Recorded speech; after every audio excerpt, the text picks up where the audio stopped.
sociable, very active.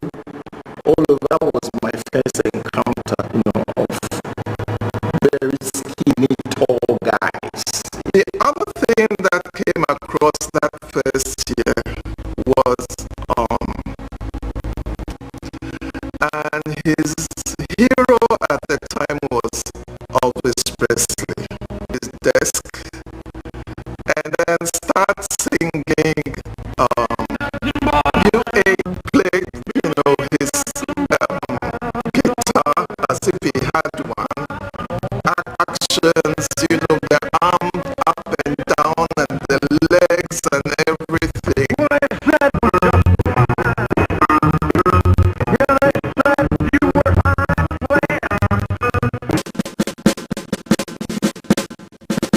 The Ghana Military Academy prides itself and service. These values were to become synonymous with criminals yet.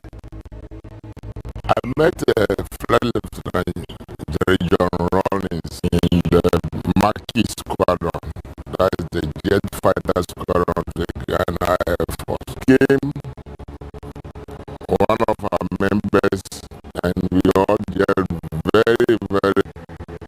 Each time we were in formation, because formation, the essence of the fighter squadron, fighter operation, flying together in close formation. Sometimes as close as 1 meter.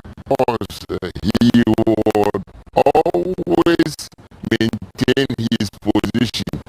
Follow your leader, and he always follow and get glued to his formation, flight formation leader who wants his and so that for those of you who have been watching from the ground, that's one of his favorites. And I really loved him. Not far from here. And I exercise around Sugakove Yachts, belonging to what I call number 4 squadron, Father Palo. 4 squadron. And in this exercise, and he was flying one of the planes that were given. They will come and bomb the enemy across the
yeah, made a lot of sense to them.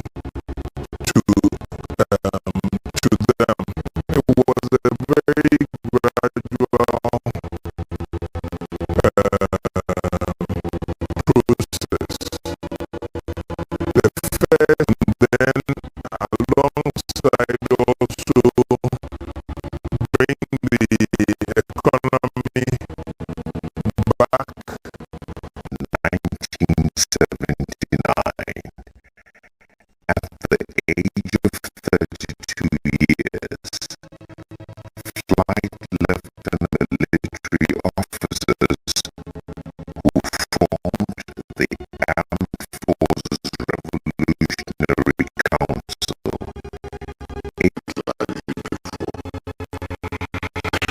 where the young officers of his time the morning, we had some shots in Burma camp. We heard that there was something going on. All of a sudden, and there I heard my name. Somebody, and there was a fighter plane waiting. Just fly over Accra, via Accra. For what? Just go and fly over Accra. I got the bond. So that 4th June, I was flying fire. he was in the guard room. His colleagues came to release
pay their last respect, build the image.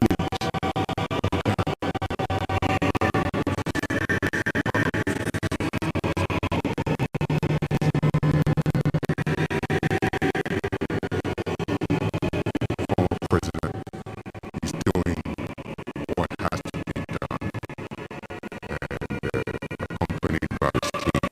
So they've done what is expected of them. This is how beautiful the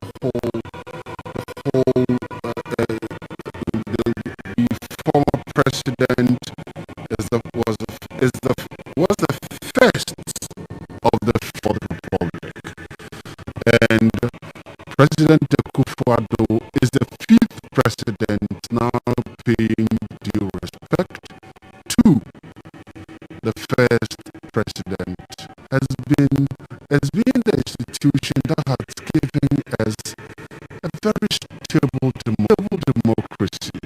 This is something, and in the past we always talk about checkered political history.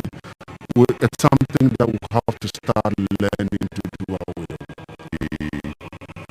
The Fourth Republic was ushered in by intimately involved in the history of the country. Some with 1979, which was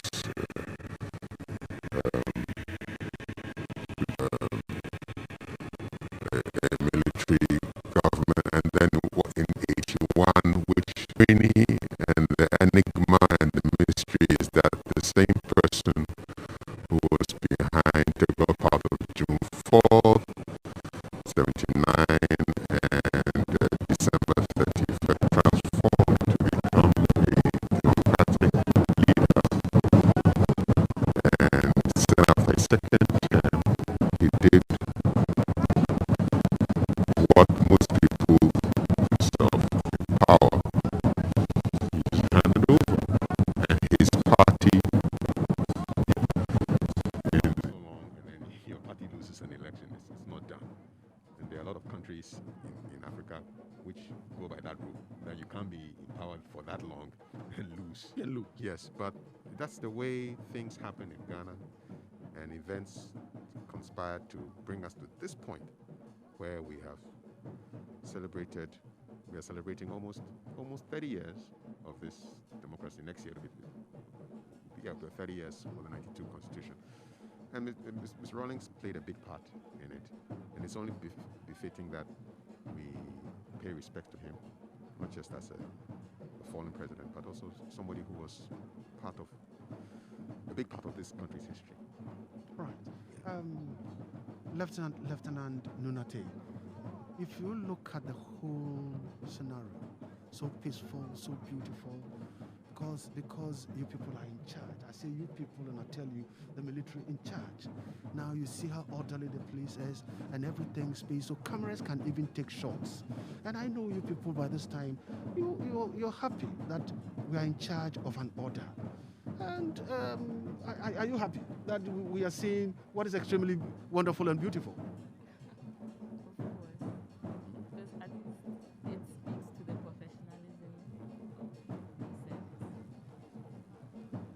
The professionalism of the service, how we work hand in hand, how we contribute to make events come together. No, let me rudely interrupt you and now announce the arrival of His Excellency the Vice President of the Republic of Ghana, Dr. Alhaji Mahmoud Bawumia.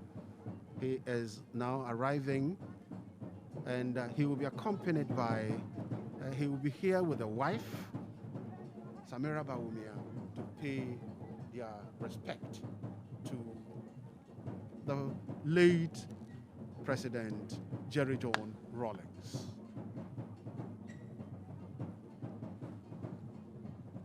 So we're now seeing the arrival of His Excellency, the Vice President of the Republic of Ghana, Alhaji Dr. Bawumia. Kafui, it looks as if you look at the program for today, the President at 9 a.m., And then from 9 a.m. to 10 a.m., this is what is going to happen. The president comes in, and just as the president had left, the vice president had come. It looks as if this is demonstrating quality, demonstrating time. Yeah, it's we shouldn't. You see, the sad thing is that we get surprised when things happen on time, which shouldn't be the case. I know circumstances where people are described as, oh, you're not Ghanaian just because you arrived somewhere on time.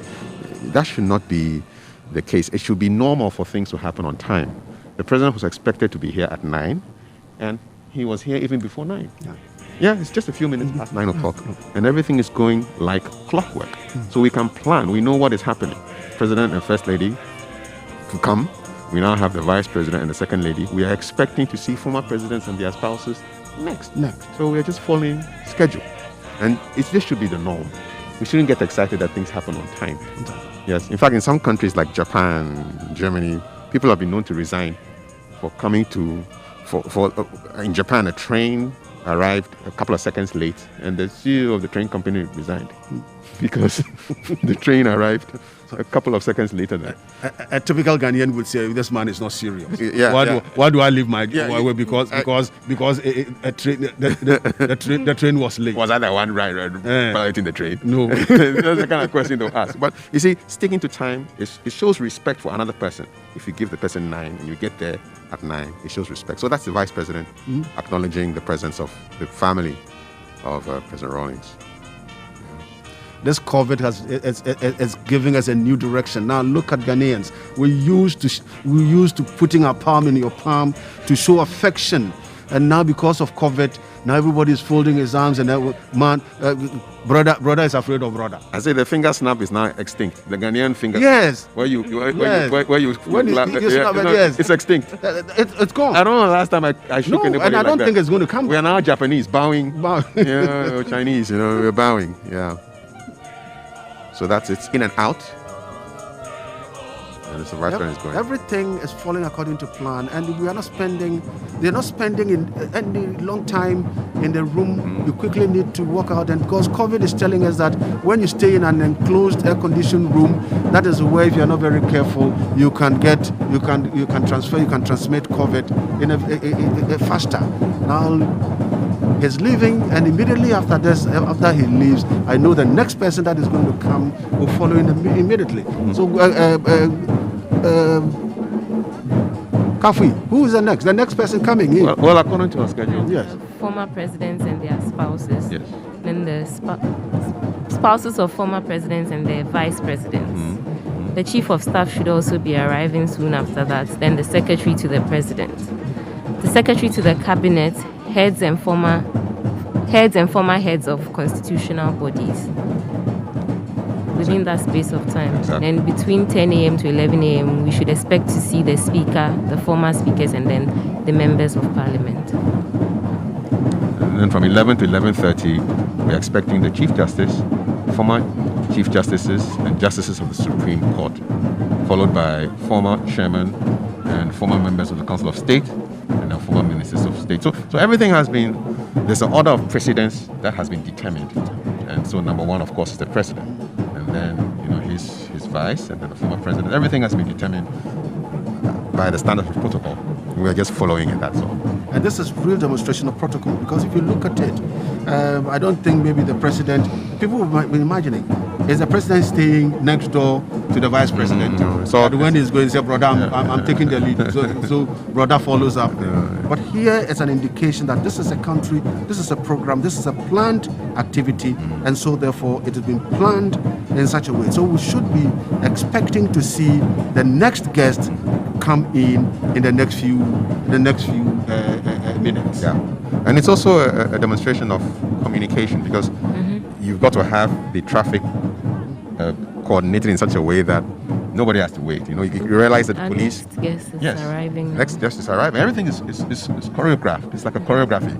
Yeah. So people are communicating. Walkie-talkies are chattering left, right, and center. Everybody is coordinating, and it's beautiful. In military terms, we'll say they've RV'd at a particular point. Okay. Meaning they've rendezvoused at a particular point, and then you arrive one after the other. Indeed. Indeed. Indeed. So, the next person to be we're expecting to see here would have to be former presidents and their spouses. And so, if there's anything, then it means that in order of seniority, then you have to be former President John Agyekum Kufuor, and Miss Teresa Kufuor would have to come. Yes, John Agyekum Kufuor is now ready. I think he's down with his walking stick, majestically taking the strides. And I think in order to get everything done in good stead, I think he's going to use a wheelchair. Yes. So this is telling us that, you see, you can't cheat. Nature is there. You are growing, and you only have to. So in a tradition, they'll say akokora befi. Akokora befi. Good say. Now look at him, the gentle giant that we used to call now is now in a wheelchair. That is life, and he's not going to pay his last respect.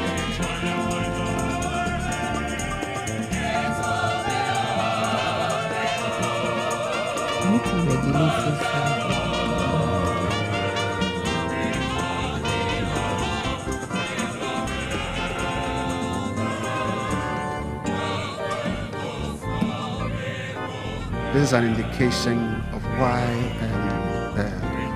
Kafui, almost all state facilities should be disability friendly. Because if it is not disability friendly, now a former president who cannot have the luxury of walking as he used to walk, now using a wheelchair, whether mechanized or manual, whatever, the fact is that he's using a wheelchair. If he's using a wheelchair and there is no access for this wheelchair, how can he come in and do this that the whole country decided to do? So it looks as if, as a people, we are not only supposed to make sure that the Accra International Conference Center is disability friendly, but every state facility is supposed to accommodate persons with disabilities. Indeed.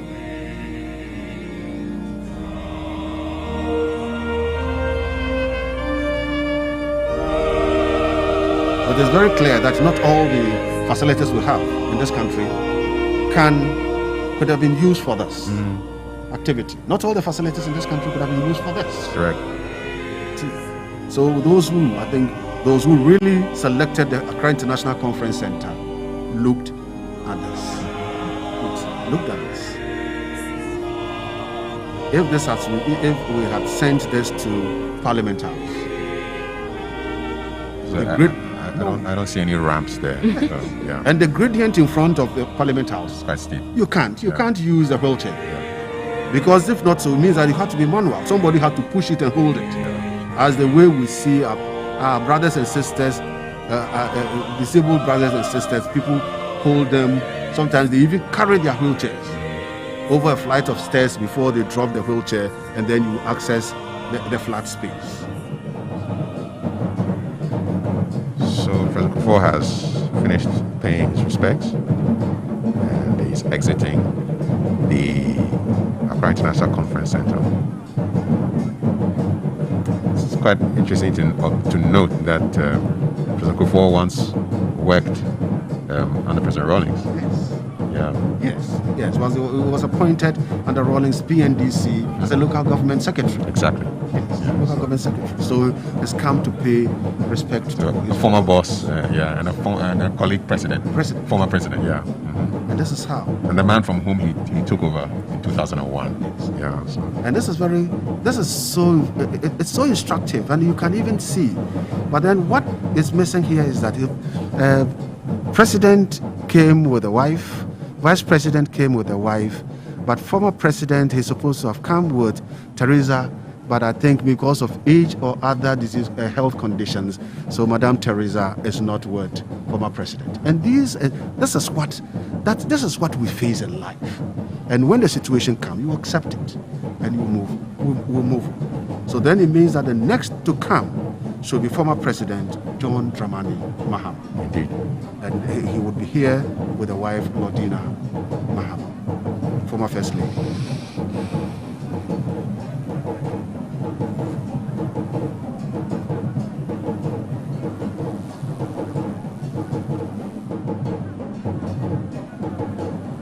So you know, former President John Agyekum Kufuor was president from 2001, January 7, 2001 to January 7, 2005, and then got a second term from January 7, 2006, and then ended January 1st, 2010. That was when Professor John Evans Atta-Mills, the late Professor John Evans Fifi Atta-Mills, took over as the President of the Republic of Ghana.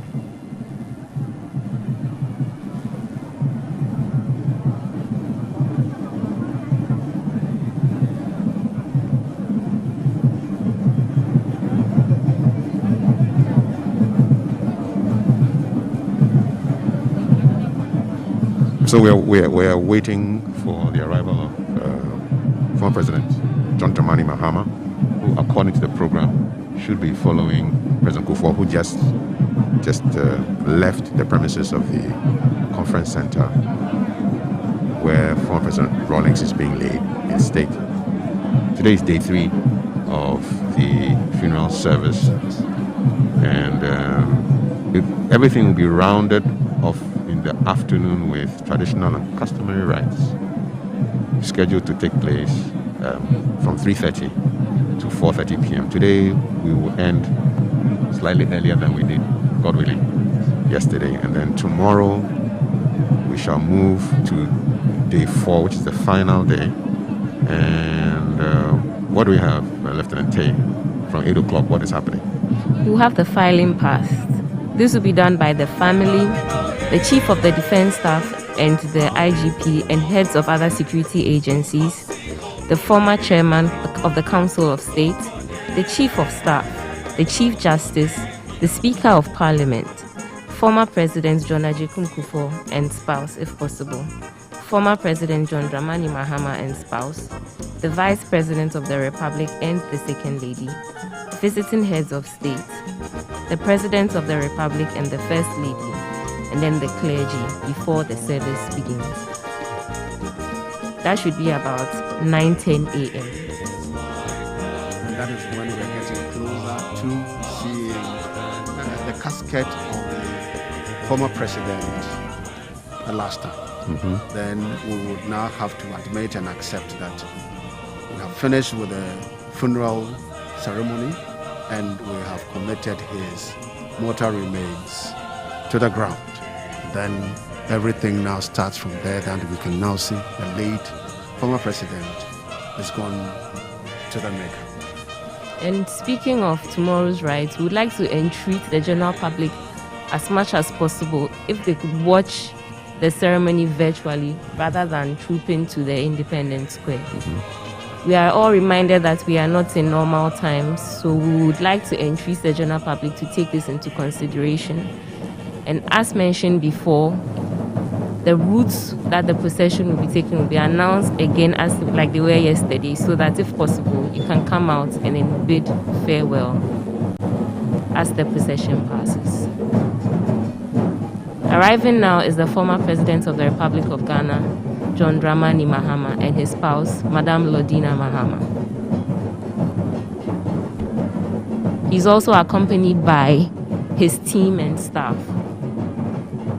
And so for President Mahama, yes, he was also a Deputy Minister of Communication. Yes, appointed by President Rawlings. Yes, and number 2 to Dr. Akosua Cabra, who we had a chance of interviewing yesterday. Yes. So former President John Dramani Mahama was the 4th President of the Republic of the 4th Republican Constitution from 2013 to 2017. January 7th, 2013 to January 7th, 2017.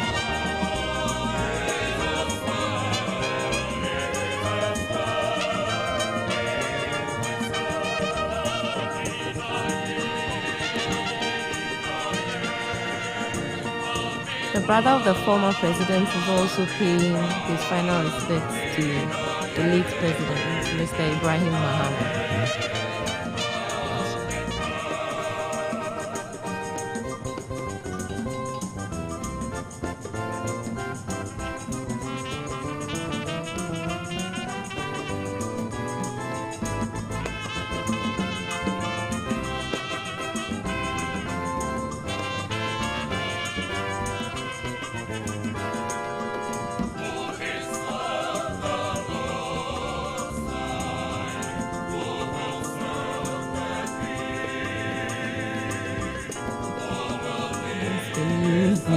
It's the fist bump time. COVID fist bump. Yeah, some of the bumps are done virtually.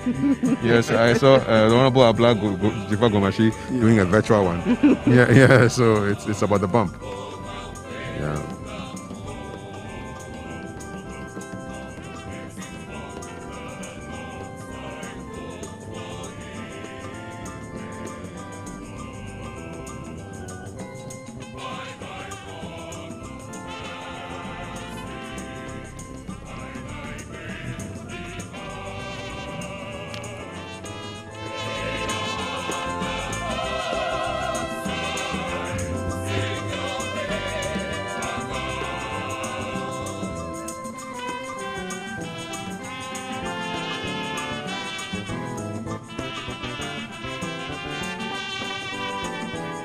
That is the former president of the Republic of Ghana, John Dramani Mahama, the fourth of the fourth Republican Constitution from 2013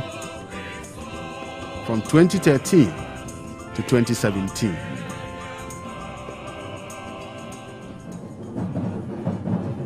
He also qualifies in a strange way as a former vice president as well. Yes. Yes, two in one row, you know. Two in one row. Yeah. Has one individual that really experienced All the levels, right? all the levels. Has experienced all the levels.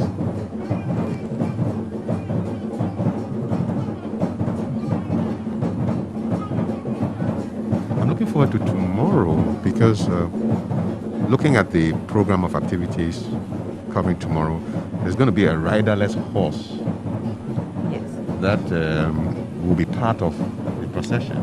President Rawlings was an avid horse rider. He loved the outdoors, and so there's going to be a horse that is going to be part of the procession without a rider. Without a rider, and I think it's only our people who can do this one. It's a military, it's a military program, and so far as the man was an officer. And the military had planned it, and so therefore and they will tell you that you dare go wrong. So whoever is supposed to be in charge of this riderless horse would have to make sure that this horse behaves, and he would do it. Obeys instructions, eh? Yeah. There will be a handler for it. Definitely, yes, yeah. And it's symbolic of his love for riding. And then it's also symbolic of the fact that I'll say it's a symbolic horse. Yes. That's why it's riderless. Yes, because the rider is passed. The rider has passed. So the riding boots will be turned to face backwards to depict or show that the rider is no more. Yes, so the riding helmet, the riding jacket, the riding crop, all the riding accoutrements will also be placed in the saddle as the horse travels along. So viewers, as we have mentioned now, when you see the riderless horse in the procession tomorrow, this is what it means. So now we're seeing the next to come in would be the spouses of former presidents. Yes, spouses of former presidents. This is a chief of staff. This is a chief of staff. Yeah, so that's the chief of staff, Honorable Frema Osayofara. She is now she is next to pay her respect. It's after the chief of staff that we now move into the spouses of.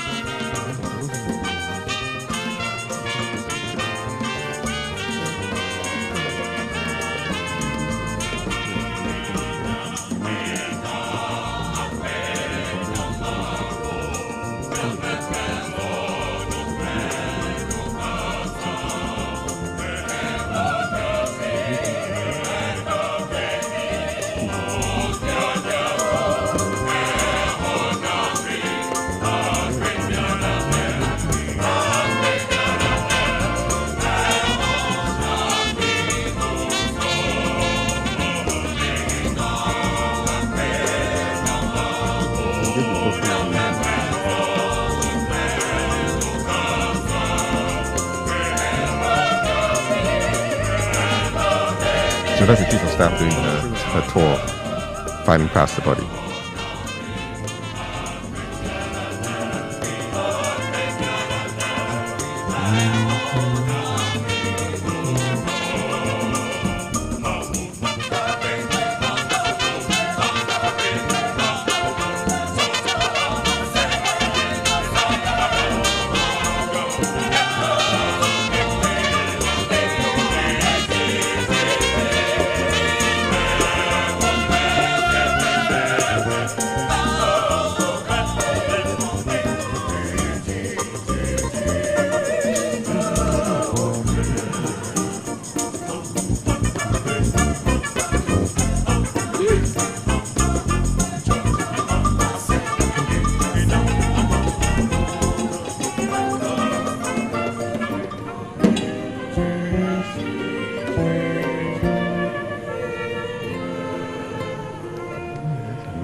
After the chief of staff, then we should be expecting to see the secretary to the president,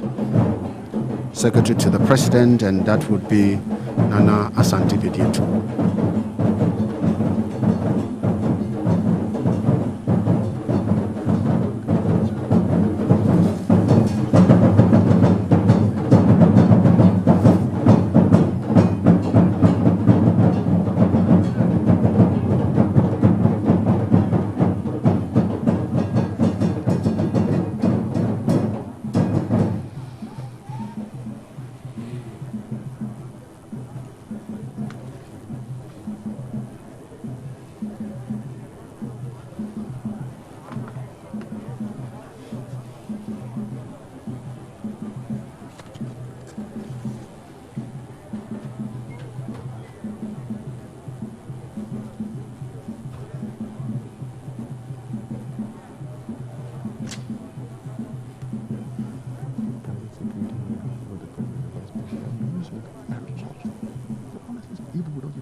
That's the Secretary to the President, Nana Asante Bediatu.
So we do have now entering the premises of the Accra International Conference Center the current Speaker of Parliament, Right Honorable Alban Bagbe. Kingsley Sumani Bagbe, and with the leadership of Parliament. So now the leadership of Parliament behind him. Parliament. So I think, yes, that is the term now. So we now have the Right Honorable Kingsford Sumani Bagbe, Speaker of Parliament, and the 275 members of Parliament, all coming to file past the body of the late former president, Flight Lieutenant Jerry John Rawlings. So, former Speaker of Parliament, Right Honorable Joe Ajaho, has finished and is now leaving the Accra International Conference Center with a wife.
Of the members of Parliament, and they're led by the Right Honorable Kingsford Sumani Bagbe, the current Speaker, the Speaker of the 8th Parliament. He has just Alban Bagbe in your picture now. Right Honorable Alban Bagbe in your picture, filing past the former president. Now the turn of some members of Parliament. Yes.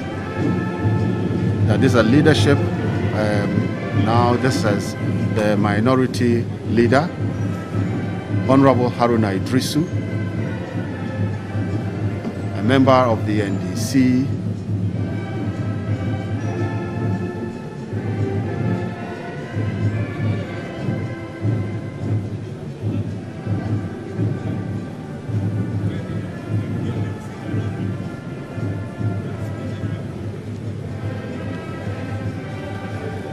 Have Alban Bagbe, the Speaker of Parliament, Right Honorable Alban Bagbe, in your short.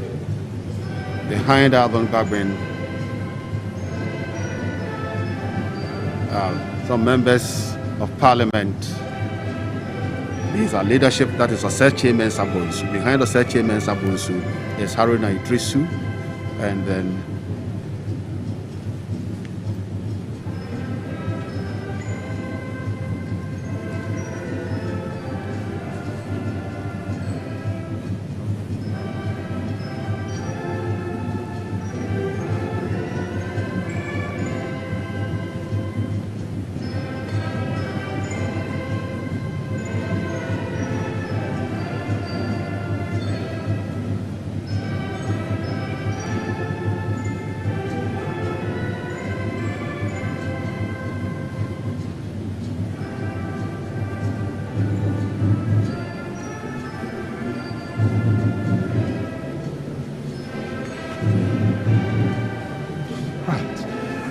So, viewers, wherever you are, we're still at Accra International Conference Center, where on your screens, whilst you are watching, members of Parliament, Speaker, the leadership of the House, and members of Parliament, the 275 members of Parliament, filing past the mortal remains of the former President of the Republic of Ghana, the first of the Fourth Republican Constitution, the first of the Fourth Republic, born 1947, died 2020 at age 73.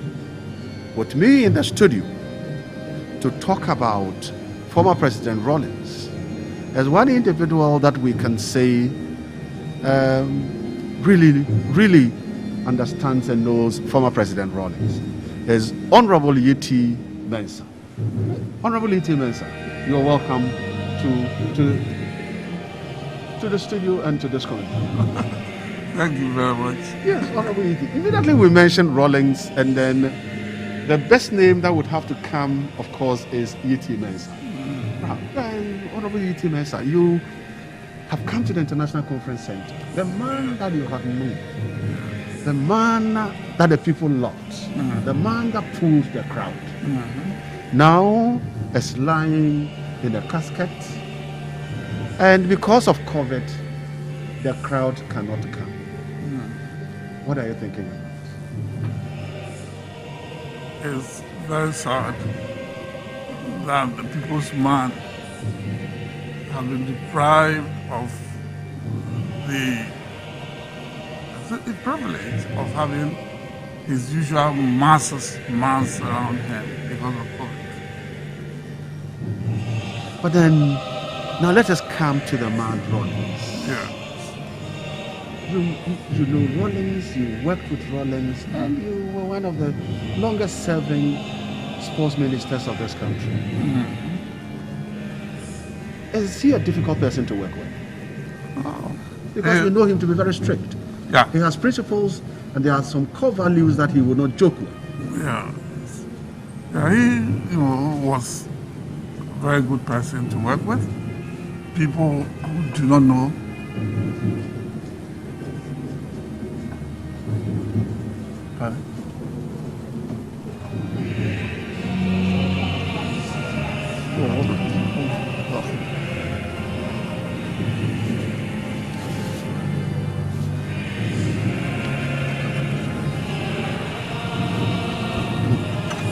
Yes, so Honorable Yeti Mensah, yes, before we slowed down to talk to you, you know the former president very well. Yeah. And I was asking the question. I asked the question. We know the values he stood for. Very strict. Yes. And then a workaholic.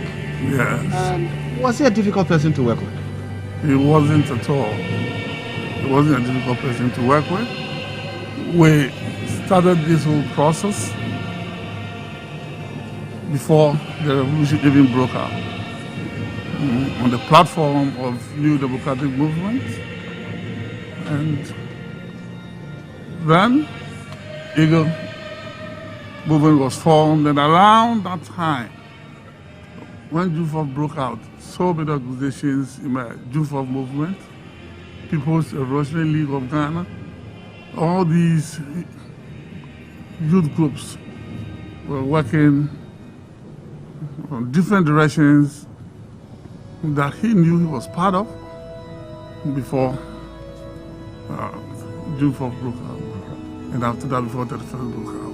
And like you said, it was a very interesting, down-to-earth person to work with. But very interesting and down-to-earth person to work with. Yeah. Right. And what if I ask you, what do you remember about him? Your fond memories of him. Tell me one important thing that you remember about it.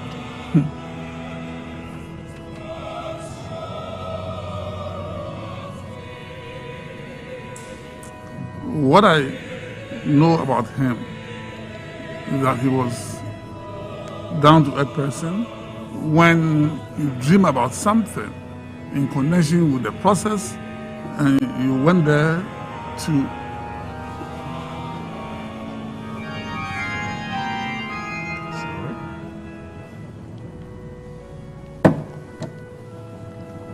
you will catch his attention, and where he thought that there were other people in the group that you should touch base with, network with, he will recommend and will follow through.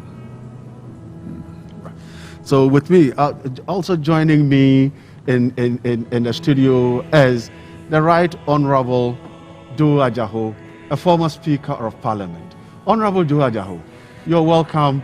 And we're all looking at someone that we thought, we were thinking at a point in time, when his death was announced, people were surprised. And it got to a time that people were thinking that it is Rawlings never dies. Well, but the story of Rawlings is dead came in. So what are you thinking about? Rawlings is gone. What are you thinking about?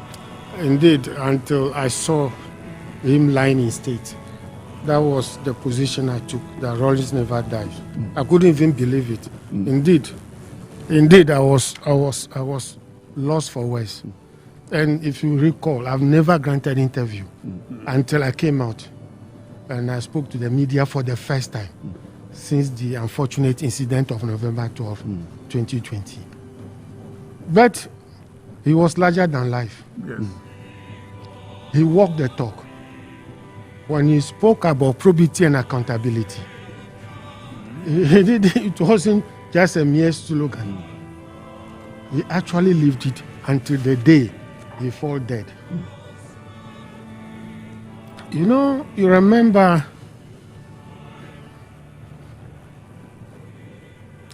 during the PNDC days, where his fight against corruption, his stand for probity and accountability was high. He never departed from those virtues, those principles, until he's passed on. I had the privilege, of getting closer to him, not when he was in office, but when he left office during the Kufuor administration. But from a distance, he continued to motivate me. I just told a story of when I was Majority Chief Whip, and I went to do a program on those days, is it Talking Point? I think we still have it. You still have it, yes. It's normally on over the weekend, Sundays. I went there to do a program to defend the government position on certain issues. I was shocked the following day. Ambassador Victor Smith, who was then working in his office, brought a letter signed by the First Lady, the wife, Nana Konadu Ajima Rawlings, that she and the husband appreciate my contributions, and that I should continue on that path. That's the level of motivation. That's the level of encouragement. It's not this time that we have this politics of pull you down. When you are shining, then people will meet, plan, and try and draw you down. He will motivate you, he will encourage you, he will support you. He will stand by you when he's convinced that what you are doing is right. And that letter, that from the first family at the time, I valued it up to today. That is continue to inspire me to reach where I have reached in politics. And don't forget, as a young lawyer, I was posted to Brown-Harford region, to the Attorney General's Department for my national service in the early 80s. And I was there one morning when a letter came from Accra, signed by the PNDC coordinator for revenue commissioners, tribunals and investigations, appointing me as Assistant Special Public Prosecutor in charge of Brown-Harford region. Apparently, a week before I did a case at the tribunal, and I think there were reports all over, clearly showed the way I defended the person that appointment came, young as I was at that time.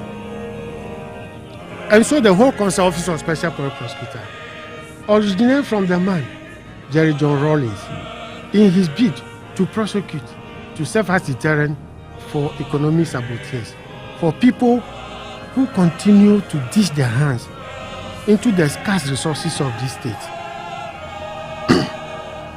for their personal gain. And I don't know the number of properties that the man had got at the time of his death. When he was living in Accra, I happened to visit there once. We went for a funeral at Transition, the funeral of the late Ebotewia.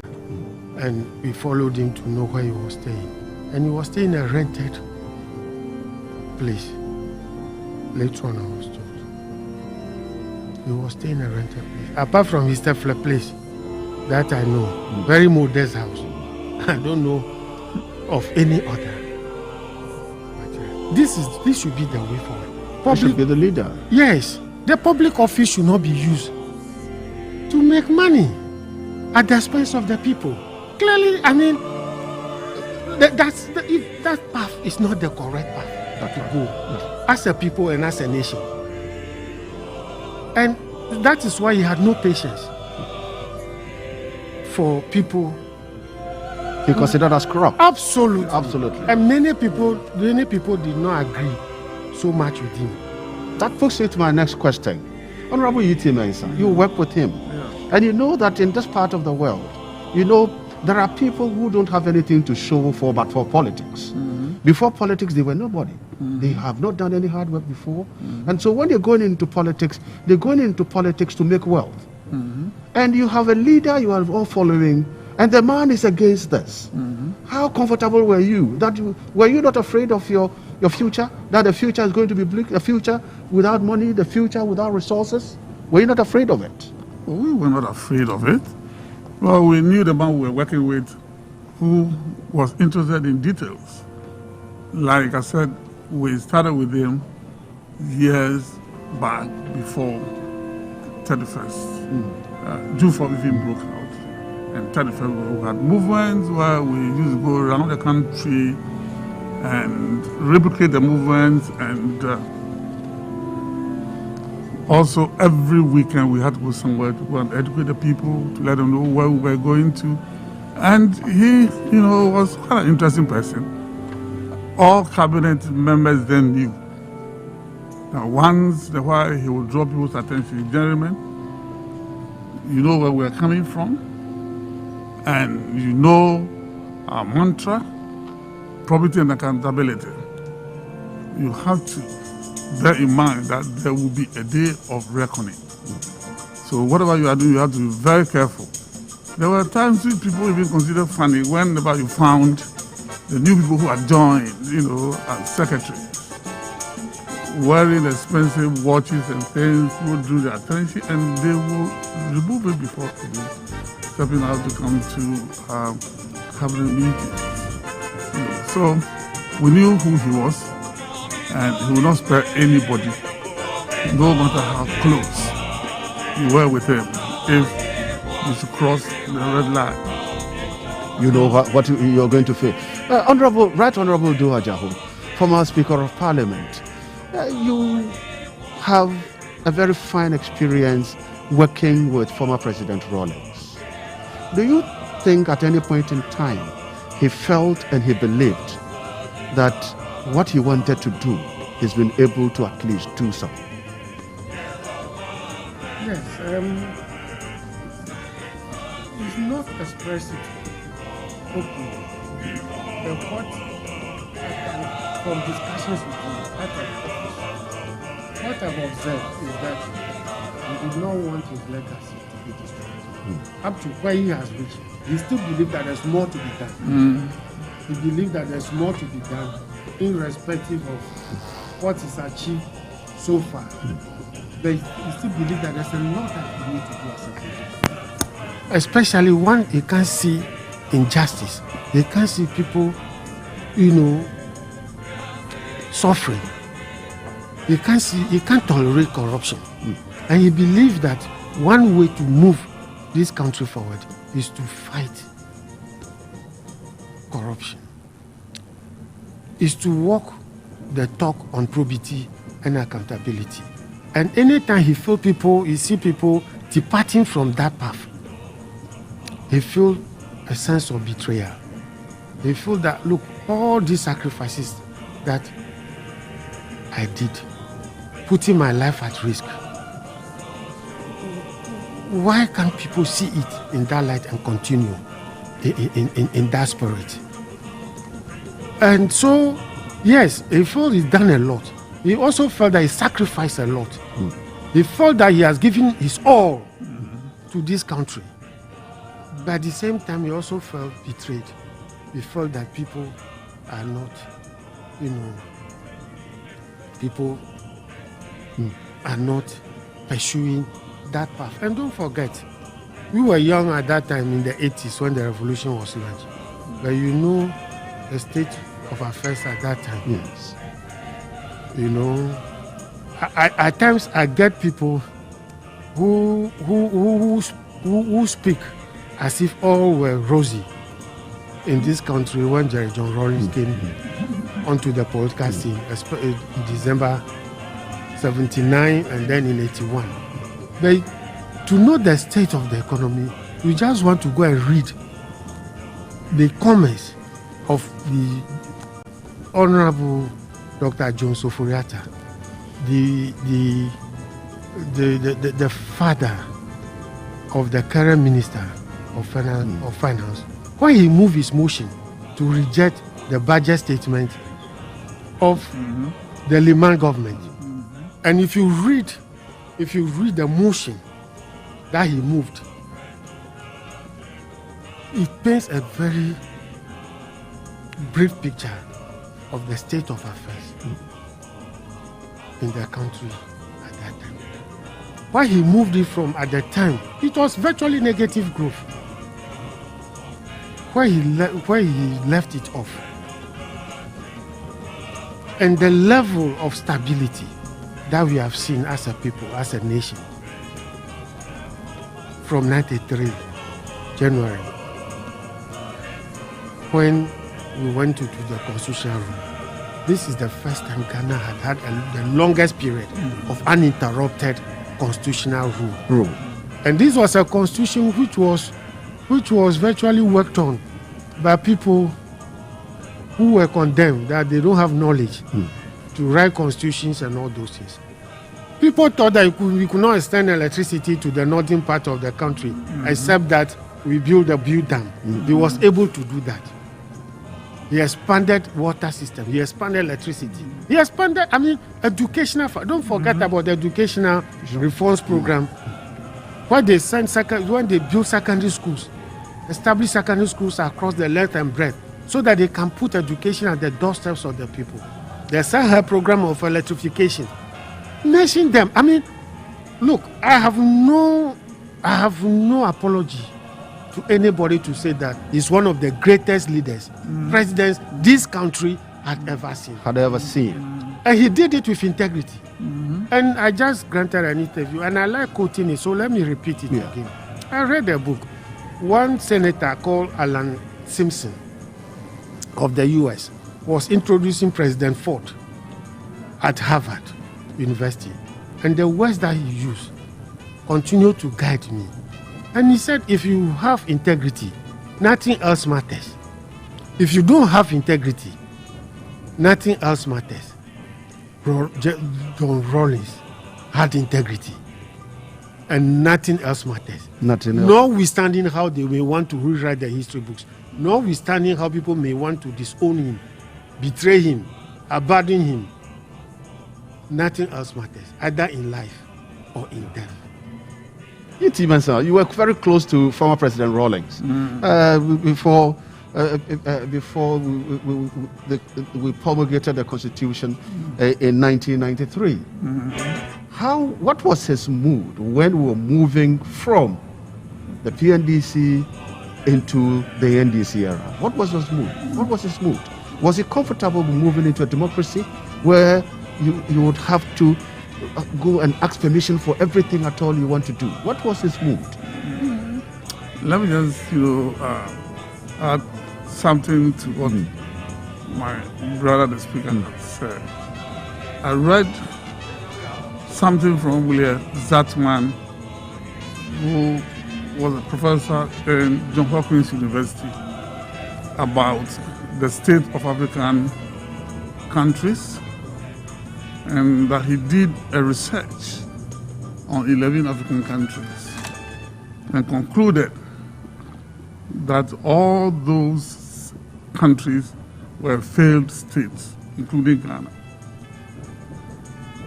When we talk about failed state, that's what we're talking about. Like when virtually everything was not available, your station wasn't what it is today. It was in charters and was the only one. You couldn't even get simple things like kenke, gari, and other things to buy. You had to queue for everything. There were no materials for you to go and sew any suit that you wanted to. You had to go to the Brewing sellers and all that. Then in 1979, early 1979, he reviewed and he said that, look, each and every one of those states will have political upheavals. There will be coups, counter coups, and a lot of mess will break out. But then in 1979, he came and revised what he had said, how Jerry Rawlings reintroduced Ghana moving into legitimacy when he stepped in. So what my brother just said is something that people need to know. Ghana wasn't what it is today. Those are the days when I had the privilege of being the first Metropolitan Chief Executive for Accra for 10 years. And when we took over, I saw what Accra was. You look for a high-rise building and you could only refer to Job 600 in each state at the time.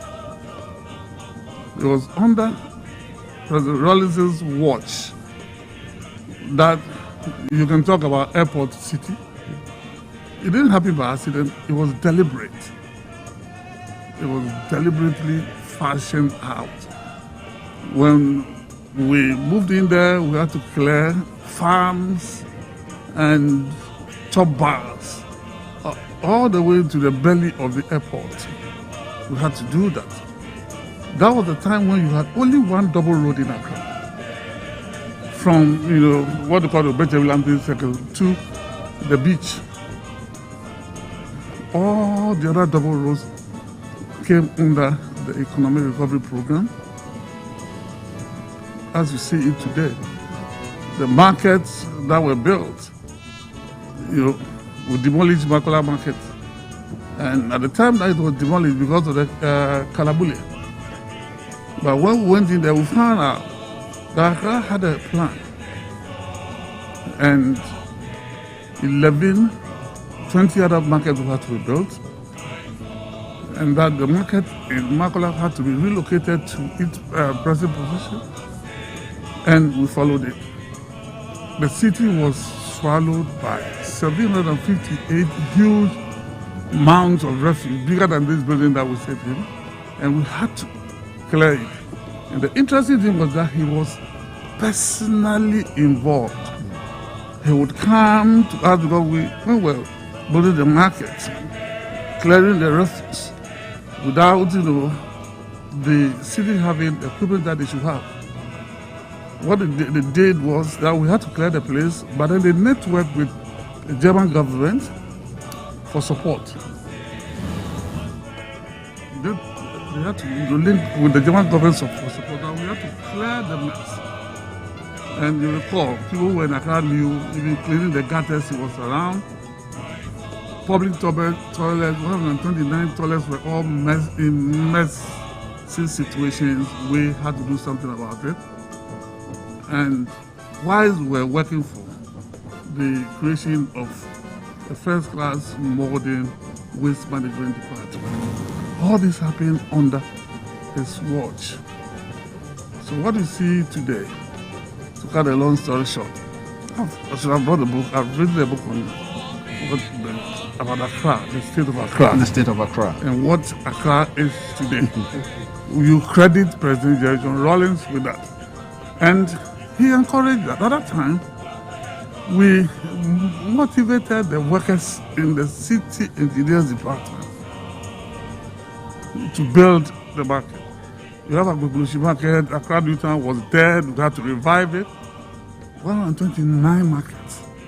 And so the women, when we formed our parties, were voting for us happily because of what they had gained from the process.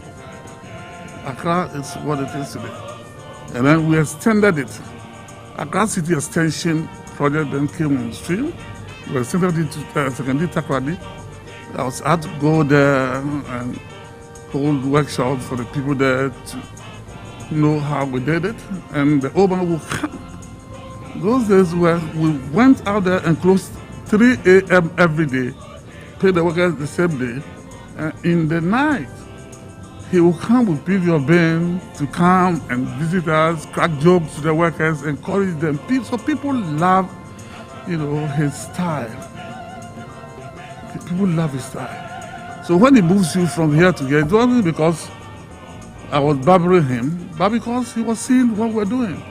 And he involved the people in, even when budgets were going to be published. Whenever Kwesi sent what he had to send for the academicians to discuss it, and then the politicians to discuss it, the old man wanted to know what the people feel out there. So he called me, Chenu, you have sat in this thing, you let me go, P.V. Ben and others to go and talk to the market leaders. At that time, there were no leaders. I formed them into associations based on the commodities that they were selling. And we will go and discuss with them about what was going to come out of the budget and what the fallout to be. They should ask their questions. He needed their input. The input for the market was something which was taken seriously, added to whatever happened. So we can go on and on and on. So that is it. Right Honorable Dua Jahu, what if you look at your style? You became a Speaker of Parliament, and we saw the strength and your capacity and your drive. What did you take from former President Rawlings? That this one, I think I'll have to learn this and I'll have to use it. When I became Speaker, do you know how I was welcomed? An amount of 50,000 Ghana cedis was paid into my personal account. I knew, and I didn't know, and it was meant for rent. I knew I wasn't entitled because I was in government at the time. And the letter that was written for the money mentioned 275 MPs. And I knew I wasn't entitled. So my mind was not there. I was coming out from my last election campaign. So I was going to take money, and I wanted to find off my balance from my bankers. I called them and they mentioned a certain amount, which I have in my account. I knew I couldn't have got that money in my account after an election. So I asked them to find out whether something has been paid. And they told me that they have paid 58,000 into my account. I quickly signed a check and called the clerk and said, look, why? I wasn't entitled. Go and, this is the check. Go and pay in. Bring me my paying slip and give me a receipt. That is Jerry John. That is the thing that we, because if you ever prosecuted people for those offenses, and young as I was and I was prosecuting people, it guides you. You see people fall from grace to grass in those days. I mean, how do you think that you would allow that money to stay in your account?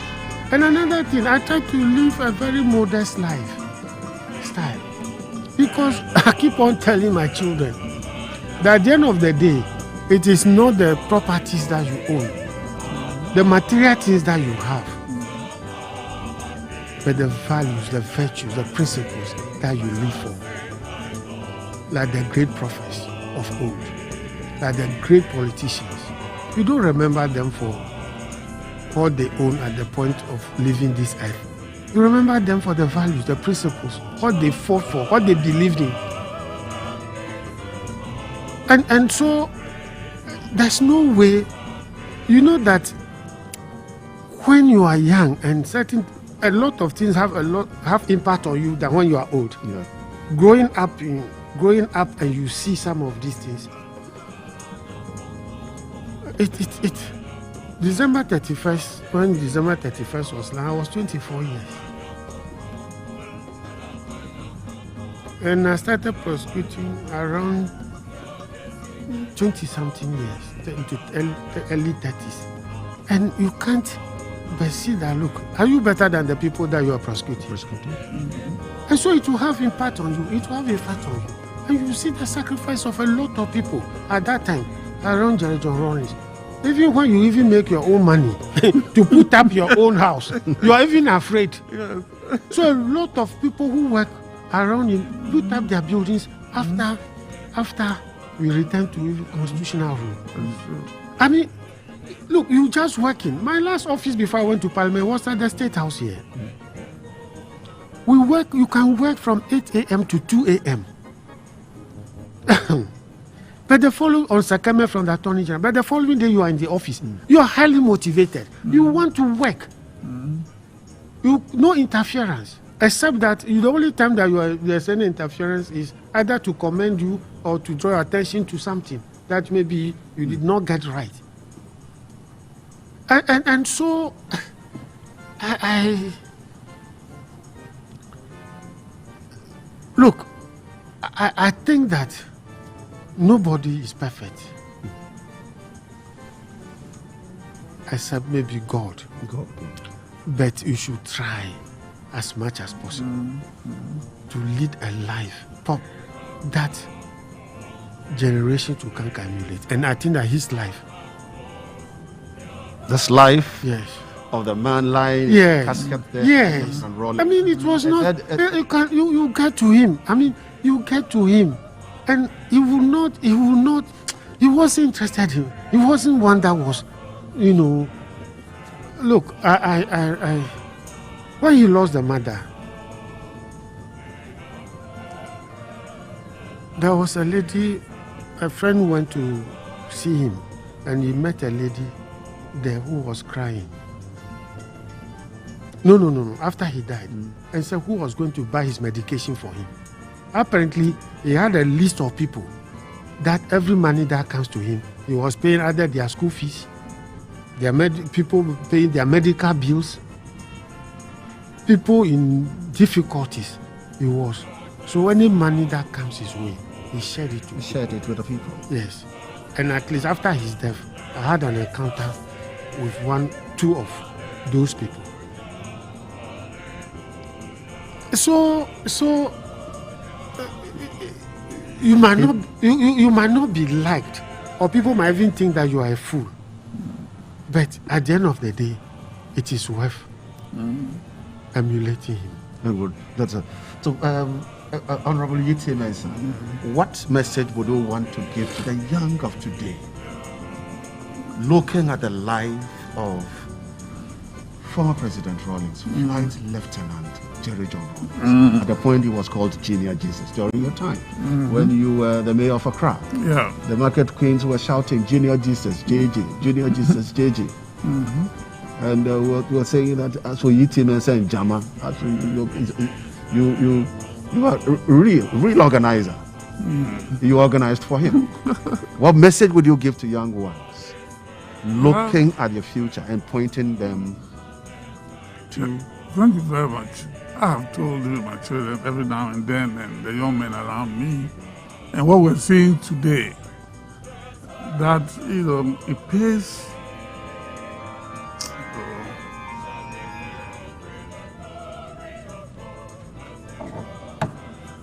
That when it pays to bid your time. It pays to be patient. You don't have to rush.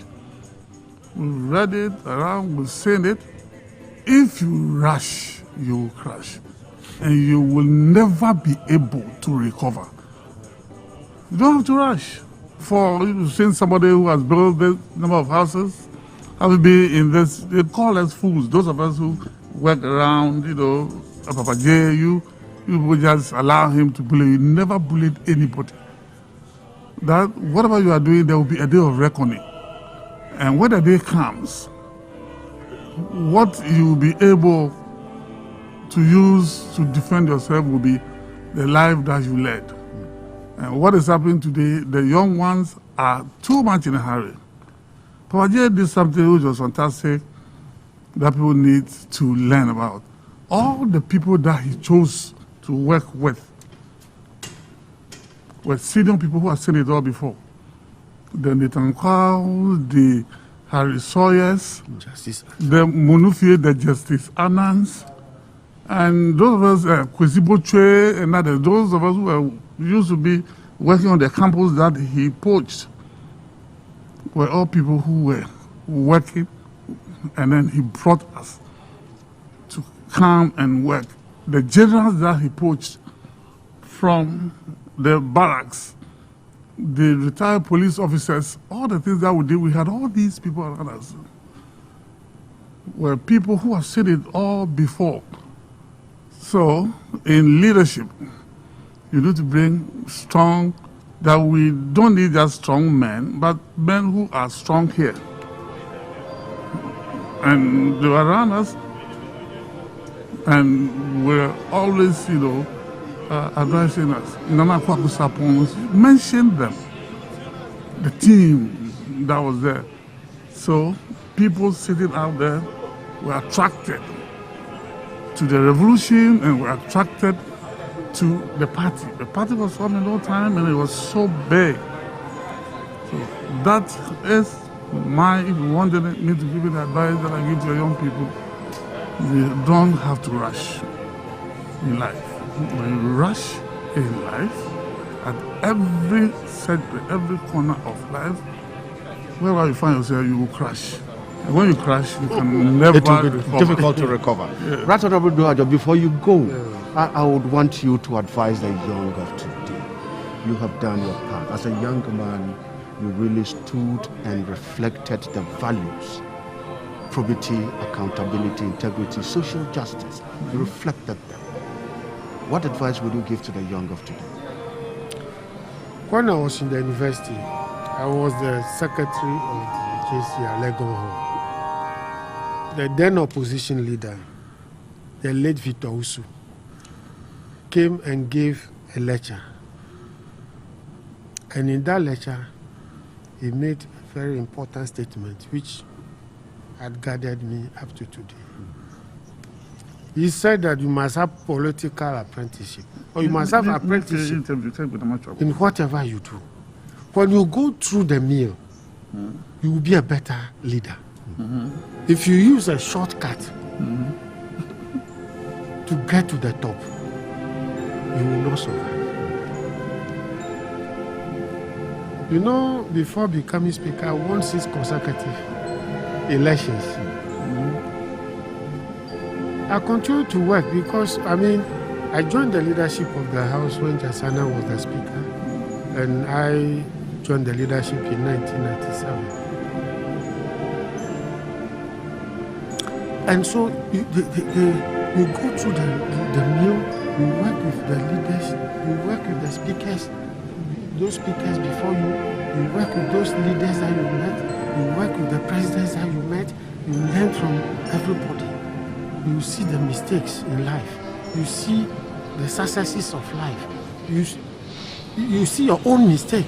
That you make along the way. You try to correct them, never to repeat them. When you emerge, you don't make mistakes. You don't make mistakes. Yes. You don't make mistakes.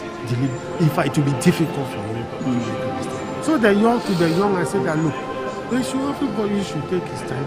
We need the youth in our developmental effort as a country. But if it helps if you take your time and you go through the way, you will be successful. You have that apprenticeship in wherever you find yourself, not necessarily in politics, in public service, in the military, in whatever. When you take your time and go through the ranks, go through the meal, you get that experience that will continue to guide you along the way. In other words, you learn at the feet of the masters. You learn at the feet of the masters. Thank You learn at the feet of the masters. Thank you very much, Honorable Yiti Mensah, and Right Honorable. Thank you very Former much. Speaker of Parliament, Do Ajahu. Thank you. It's a pleasure having you in the studio. It's my pleasure too. I've put a book together. It's in print when we launch it. See, from the state of Ghana from 81 to 91. That's we'll be glad to be part of that. Okay. And read the book as well. Yeah, it's been nice being with you. Thank you. So we're still at the Kwame Nkrumah, we're still at the Accra International Conference Center, where we are observing the final funeral rites. The three of the burial of the former president of the Republic of Ghana, Flight Lieutenant Jerry John Rawlings. I just finished talking to Honorable Yiti Mensah, a long-time confidant. He stayed with Rawlings, worked for Rawlings. At a point, he was saying he was his barber, and he confirmed. He said not only because he was his barber that he stayed longer with him, but because of trust and confidence he had in him. And then the Right Honorable Do Ajahu also coming through the studio. We're still observing the final funeral rites. You know that today is day 3. Tomorrow, Wednesday, the 27th day of January, the year of our Lord, 2021, the mortal remains of former President Jerry John Rawlings will be laid to rest at the military cemetery here in Accra.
Justus, let me rudely interrupt you and announce to viewers that we are now getting to where Chief Justice, the Justices of the Supreme Court are ready to file past the mortal remains of the former President of the Republic of Ghana, Flight Lieutenant Jerry John Rawlings. Yes, all right. We have lost a great asset. We have lost something that it is going to be very difficult to feel. Honestly, when you ask me, because someone will say, but you are coming from the position. No. When I was a student in a PRESEC, the Democratic Youth League of Ghana, in the early days of the revolution, some of us have someone's at time will go past, what do you call it? This conference center around the Art Center. Yes, to go and listen to him. It is something that we need. The state must do something in his honor. But let me say this, because of him, it is wrong for always praise people when they are low. That has been my philosophy. Whilst the person is alive, that is where we must eulogize him. It is only when he's gone. He doesn't hear. He doesn't see. Sometimes on radio, when these people are lambasting, I defend him. I said, no, you can do that. I recall one time when my own brother, Nilante, was after him. I defended John Rawlings right in the studio. When I do my film. Because he's a statesman. He's a statesman.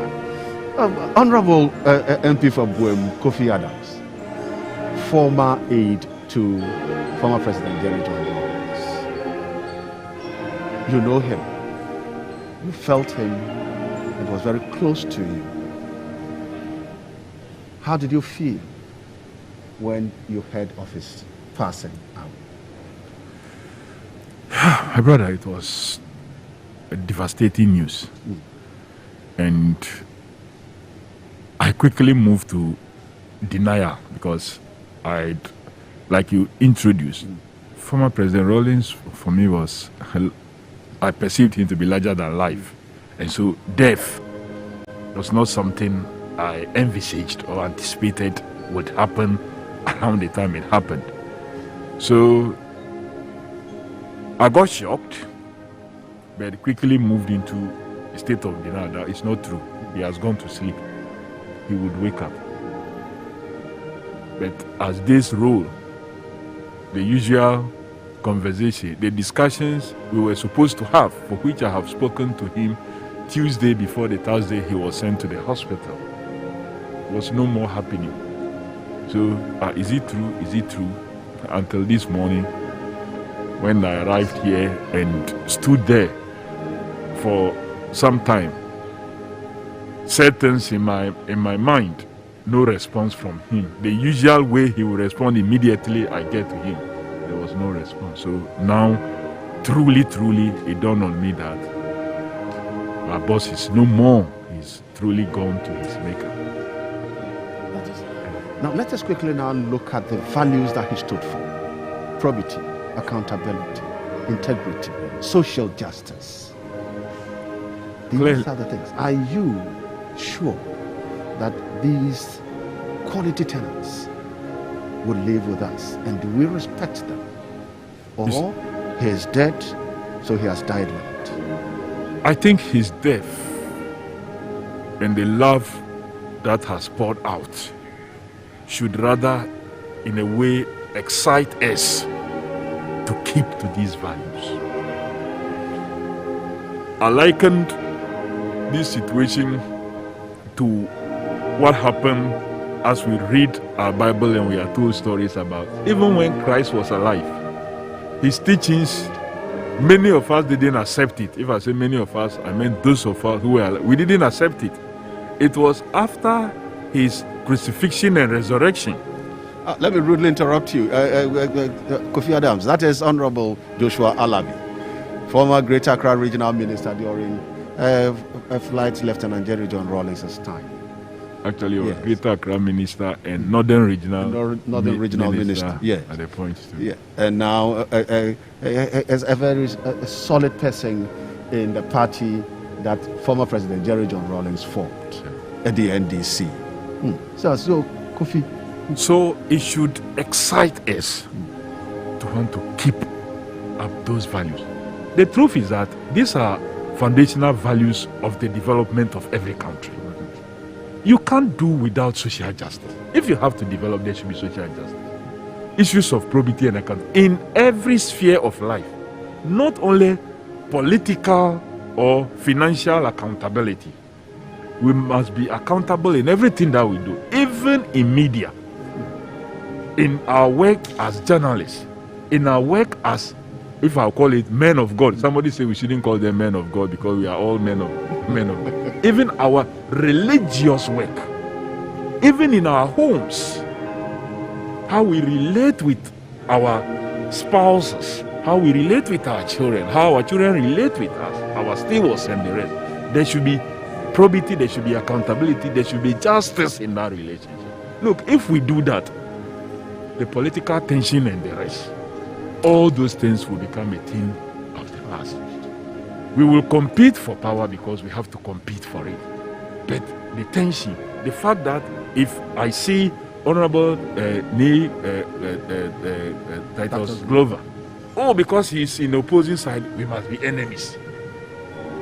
This one must never even advise another person. But if we believe in social justice, if we believe in probity and accountability, even if it is Titus that is president and not my party, I'll be willing to help him because his success will be the success of the country for the period he has the mandate. And so I think that it's an opportunity. President Rawlings' life, all through the ups and the downs and how he exited, should encourage us to pick up on those values and see how we can raise them to every sphere of our life and carry on. And carry it on. Titus Glover. Yes. We are now looking at the life, the end of a man that really dominated the political scene of this country for 19 years, 11 years plus 8 years, Democratic rule. And then he walked off after 8 years, handed over, and then the democracy is gone. And we've seen, we used to describe Ghana's political history as checkered. But for the past 30 years, we are seeing a stable democracy, Fourth Republican Constitution, Fourth Republic, very stable. How would we want to see this beautiful country of ours after the passing of Flight Lieutenant Rawlings? Thank you very much. The 31st December revolution, we were told, was the last of our revolution. So for the 11 years that he walked us through that transition, before he ushered us into democratic rule, he demonstrated his commitment that this is the path the world and the people of this country want us to go. Therefore, he gave his all to make sure we go by these tenets of this constitutional rule. Let me say it now, and let me repeat myself. The late former president was an institution. He was an institution. Therefore, we need to guard this democracy so jealously in such a way that we will not go to the past. From 1992 up to year 2001, he lived to see what he built. And he made sure that whatever it takes for us to make sure we remain in constitutional rule, we should allow him to go. As for give and take as political opponents, we are not enemies. We all have divergent views. We all want to come to Accra from Tema. Kofi can decide to go to the motorway. I can go to the coast. But we are right here in Accra. It is only management typology, the style, that will change. So as long as we want to practice multi-partism, that is what we need to do. Whatever we are doing that will destroy the beauty of this country, we should be guided about it. And to make sure we hold what our predecessors, our forebears, including the former president and that for us, we should hold it. I would have loved that there's a whole school that was set up in his honor. A whole institution that was set up in his honor. When he was alive, and they wanted to name the UDS after him, he said no. This is a man who doesn't want materialism. They pleaded with him, he said no, but I think now is the hour to remind generations to come that this was a man, when he had a donation of 50,000 cedis, he could have pocketed it. He could have gone to do some business with it. He could have used to pay the fees of his ward, his children, and all that. He said no. He wanted to build the human capital of the young ones in this country. And this is what he did. So such a person, we need to celebrate him. So for your question, what I can say is that we have come to live with democracy. And that is what he has bequeathed on us. We must all, as Ghanaians, as political parties, come together to make sure we jealously guide this democracy that he has bequeathed to us. Honorable Kofi Adams, I know that the values that he stood for, it's all for us to now experience. And whatever foundations he's laid, it's for all of us now to guide it. But then you look at it, he was a man of the people. The people loved him. That is the difference he beats with we in the opposition. The people loved him. And had it not been COVID, by this time this place would have been besieged. They would have been stampeding here. But because of COVID, this is what we say. So does it tell? I want to find out from you. You should know that it is not what we want, but it can come. And when it comes, this is it. How should we direct our youth? The thieving people that love this man and love the parties we represent. Good parties, the NPP and the NDC. How do we talk to our teaming supporters to let them understand that it is politics we're doing, but not distraction? And they, as supporters as well, should know that if their leaders are doing politics and it is not distraction, how do we speak to them to let them understand that this is the way forward for our motherland?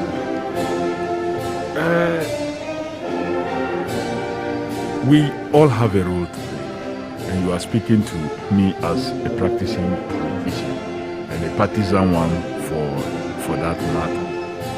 But like you asked and said, we have a responsibility to make sure that our country develop out of very just atmosphere based on very clear values and principles that we have been talking about.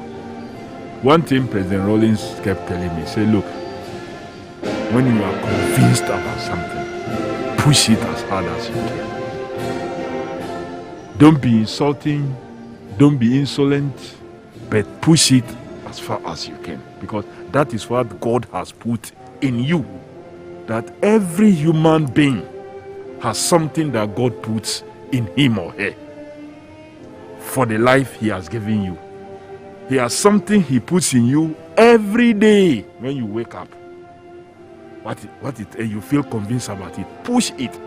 You will get others who may buy into it. Because God doesn't give you something and won't get people to come and buy. So if it is true that it is God himself that is pushing, he will bring you people that will buy into it, and then you will be able to push it through. But one thing that must always inform your actions should be based on the cardinal truth. That at the time you are acting, it is the truth. Not because I sat there and thought that, no, Honorable Titus is my opponent, so let me plan something to destroy him. Then we go and sit down and plan, and then we go and carry it, and it fits very well. We get all the things that someone who is not him would never know that this is not true. No, he doesn't think that should inform our ways of doing. If we have to take on Honorable Titus, it should be based on truth.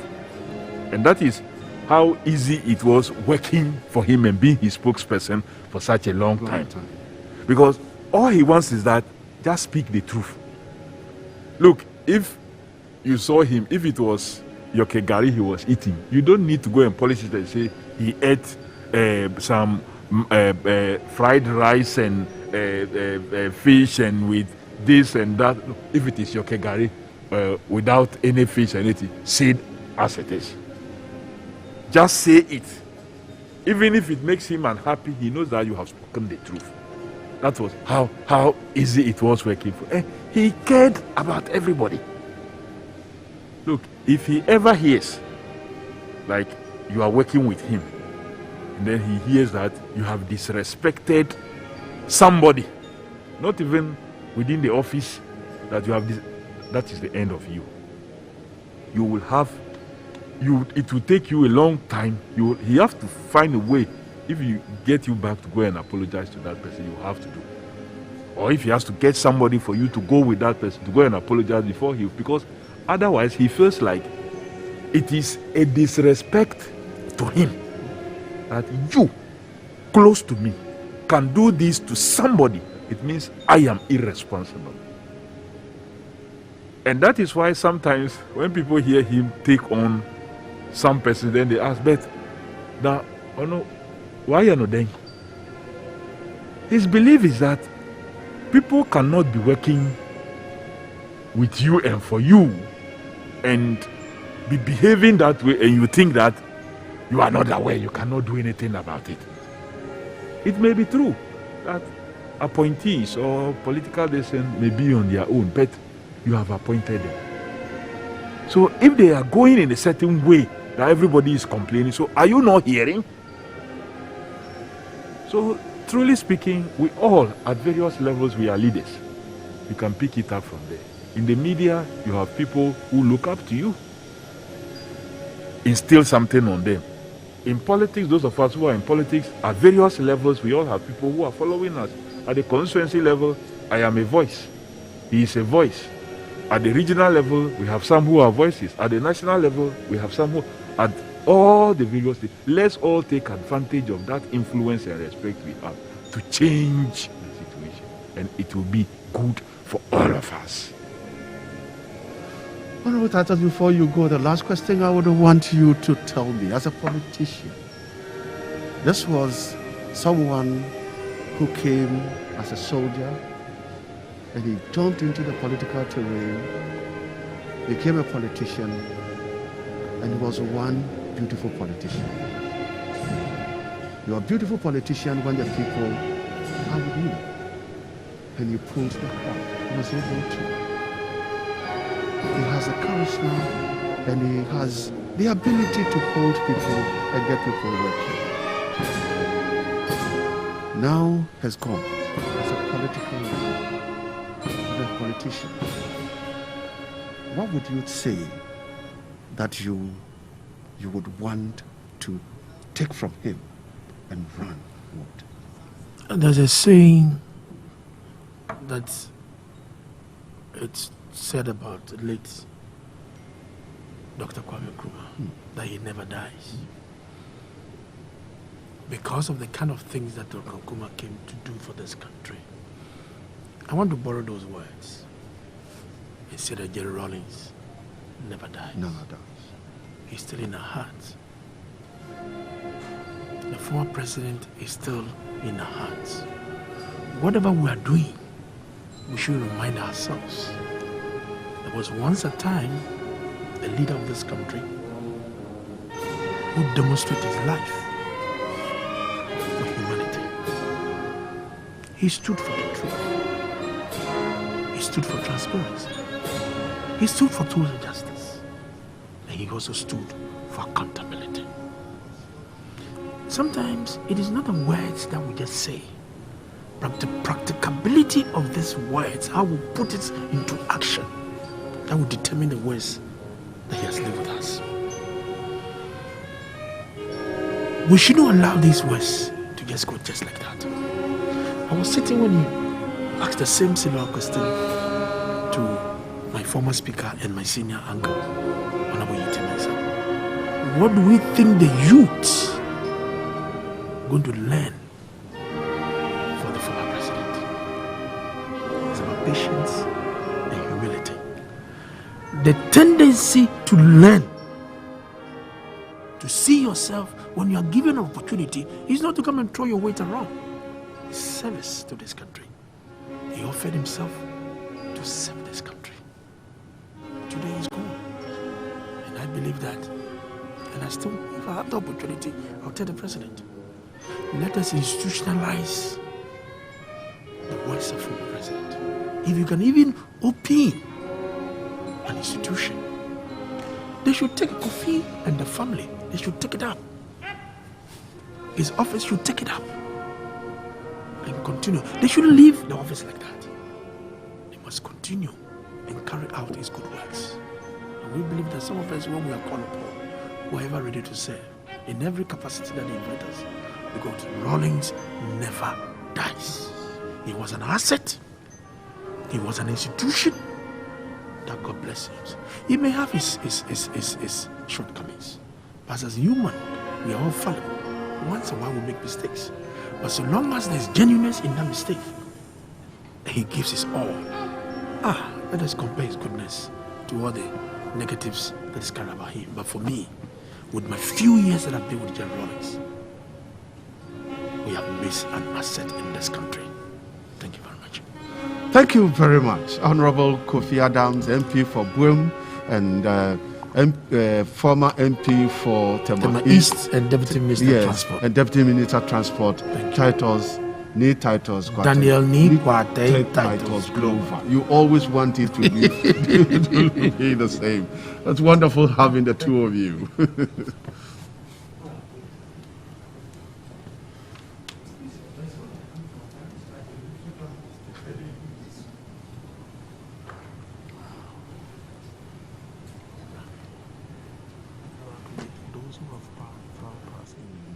That's right.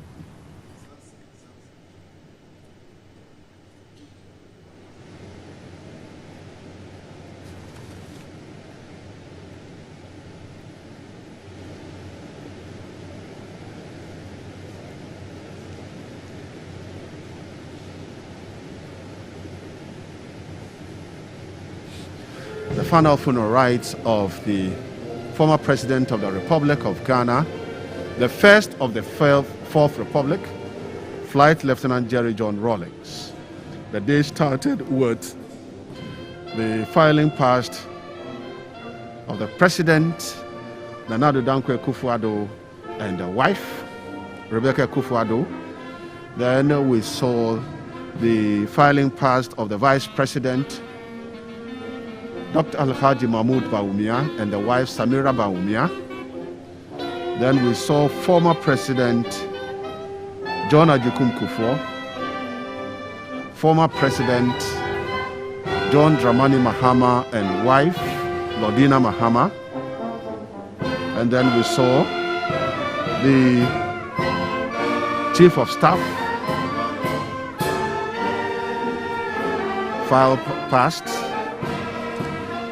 And after the Chief of Staff, we have seen Justices of the Supreme Court also have taken their turn to pay their last respect to the former President of the Republic of Ghana. We saw Joshua Alabi. We've also seen former Speakers of Parliament. We saw the former Speaker, Right Honorable Joe Ajahu, current Speaker, Alvan Sumani Babin, and members of Parliament coming to file past. We saw the former Agric Minister and now still named Agric Minister Designate, Dr. Asaya Kutu. And then we've also seen Matthew Poku Prempeh, the former Education Minister and now Energy Minister Designate, also filing past at the Accra International Conference Center.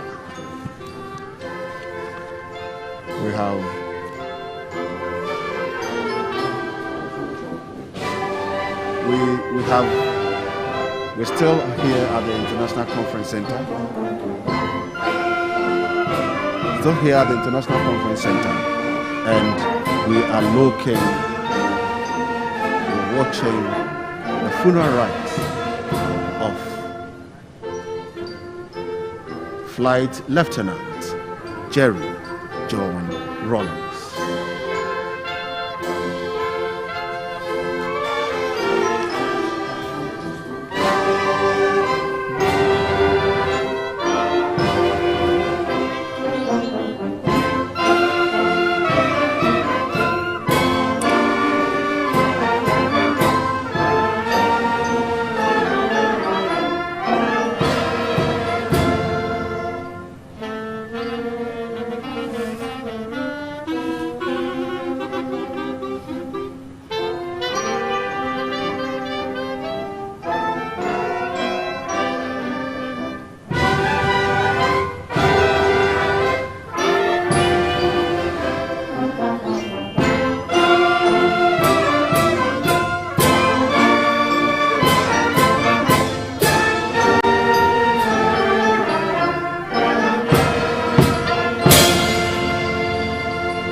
Still at Accra International Conference Center, where we're observing day 3 of the funeral of former President Flight Lieutenant Jerry John Rawlings, born in 1947, died 2020 at age 73. Captain Akapo, it's been a smooth day so far.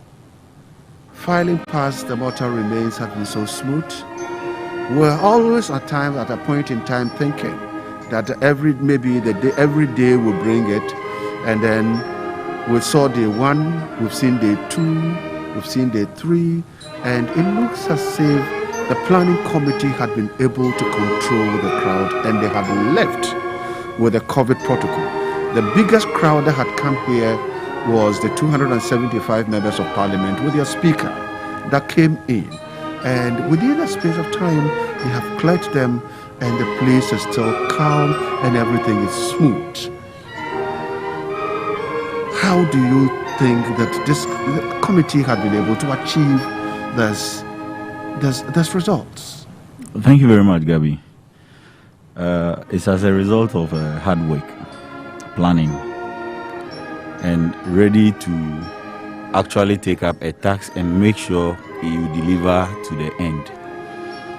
This wouldn't have been possible if the planning committee had not taken into consideration that all these things could happen. Probably there will be people rushing in to cause chaotic incidents and all those things. But as yesterday I said, I would always say that kudos to the planning committee for having been meticulous about planning this whole event. Bringing in all these parliamentarians, you need a huge number of people to manage and usher them all in. But because Ghanaians, at least I am believing that they are realizing that COVID is now real.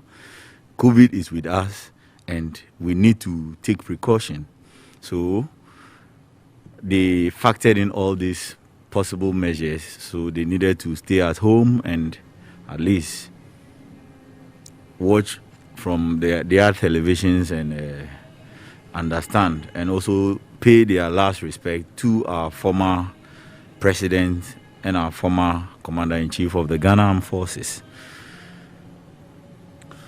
Now, we have seen up to this time what we are expecting now the members of the diplomatic corps, and these are foreign officers that are staying with us and working with us, and therefore they are part of Ghana, that they are now the next group of people that we would have to see coming to pay their last respect. And then after the diplomatic call, the next organized situation would be organized groups. And these groups would have to come in. We have the Bar Association, we have the Ghana Medical Association. All these are people, associations are people that had worked with the former president. Yeah. And they would want to come to at least recognize that, look, we know you meant well, and you lived with us, and that is where we are getting to. So after the organized groups, then we'll be moving to the traditional customary rights. And this, you know, that the Ghana's tradition depicts.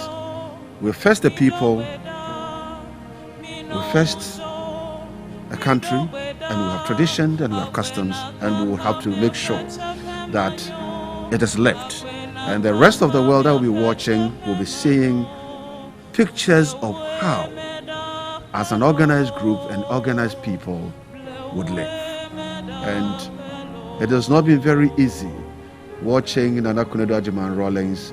Look at the way he's holding her hands, folding her hands, and it has not been easy. You can just imagine that it is not easy. No, it hasn't been easy. Yeah. It's not Sometimes you sit down and you think that For example, soldiers. Do soldiers cry? But when it gets to a time that you lose a loved one, and then you know you are not going to see again. Yes. Especially when you remember the moments you shared together, the emotional moments, the romantic moments, the moments you had to struggle together and bring up the family to the level where they have gotten to now. When you think about all those things, you realize that it's so emotional, and I really sympathize with her. It's my prayer that God continue to strengthen her in this moment, because it's not easy. It's not easy at all. The catafalque group today, they're still on. Yes. Now a new set of people had come to change them, and that we would see. Yes. Captain. Gabi. The soldiers would always want to make sure that it is done and done. Of course. And this is one thing that as a people and as a country, we should try to learn. Let us live and demonstrate everything we do with quality, decency, respect, and perfection. And if that's one we can do, then we can now see that we would get the results we want. As a soldier. Yes. As a soldier. Former soldier. Now the late. As an officer. As an officer. Yes, as an officer. As an officer. Yes. As an officer. What is motivating? What is motivating you to feel proud that you are a commissioned officer? The motivation is, it's all there. The values he upheld when he was living. He stood for probity, accountability, integrity. And integrity, in the military, we don't joke with it. We don't joke with it. And we attach seriousness to whatever we do. That is why even during rehearsals, you see we paint the picture as if it is the real thing we're doing. And I think as Ghanaians, if we should attach seriousness to whatever we do, I am very sure we will definitely get results in whatever we are doing. And I think it is those values that the late former president emulated, and some of us saw, and it made us have the courage, the zeal to join the military and become officers of the Ghana Armed Forces. How do you, sometimes we look around us and we see all shades of opinion, all shades of beliefs and values, and then how we live, how we would want to let it be translated into actual development and actual tribe. These are members of the diplomatic corps. So the members of the diplomatic corps have started coming in, and they are now going to pay the last respect to the former president of the Republic of Ghana, Flight Lieutenant Jerry John Rawlings.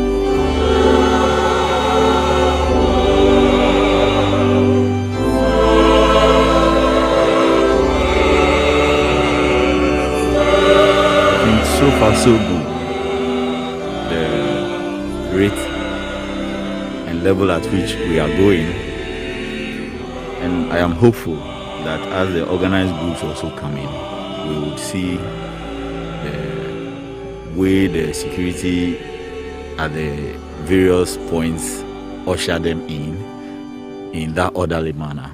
And so far, I must say kudos to the security team as well for having been so professional with the way they carry themselves about in the discharge of their duties. And this is a very big plus to the country Ghana. We had a funeral on our hands, and we have really demonstrated the capacity to be very professional, very civil with it, and we have done very well with it. We continue doing very well with it in COVID times. This is an indicator. COVID has come to stay with us, and we have all agreed that we have COVID, and life cannot stop. And so let us live with the COVID protocols and project our life and project development and project the country and make sure that it is smooth as usual. Sure.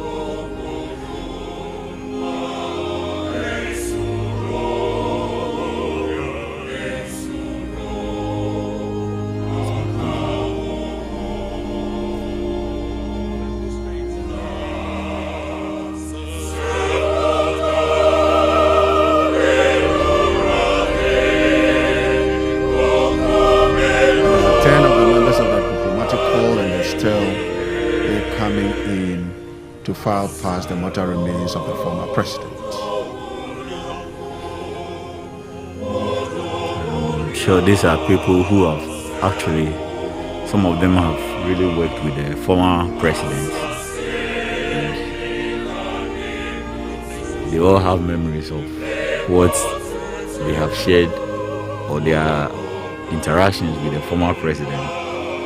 As we had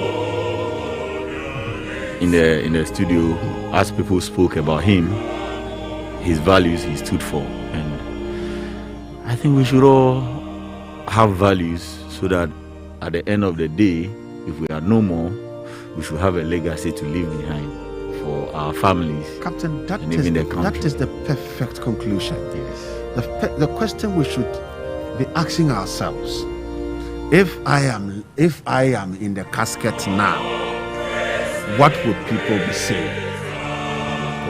So if you can't ask yourself the question, and you can't put yourself in that particular position, and you can't even produce the answers that people will be saying, giving about you, then it means that you are not ready to face life, because it is not what you think you are, how the people think who you are. It is how the people see you. Now we see our former president lying. He can't wake up to say what he thinks he is, but it is how people visiting, people coming to pay their last respect, it is how they see him. That is what is going to be the news of the day. That is what they will spread when they go out to speak about our former president.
Gabi, so as we still see our diplomats filing past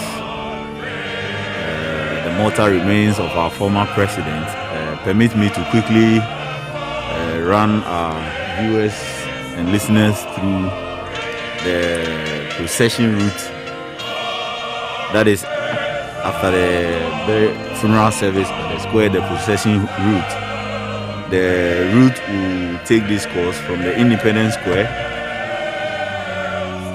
to the Osu Castle Road.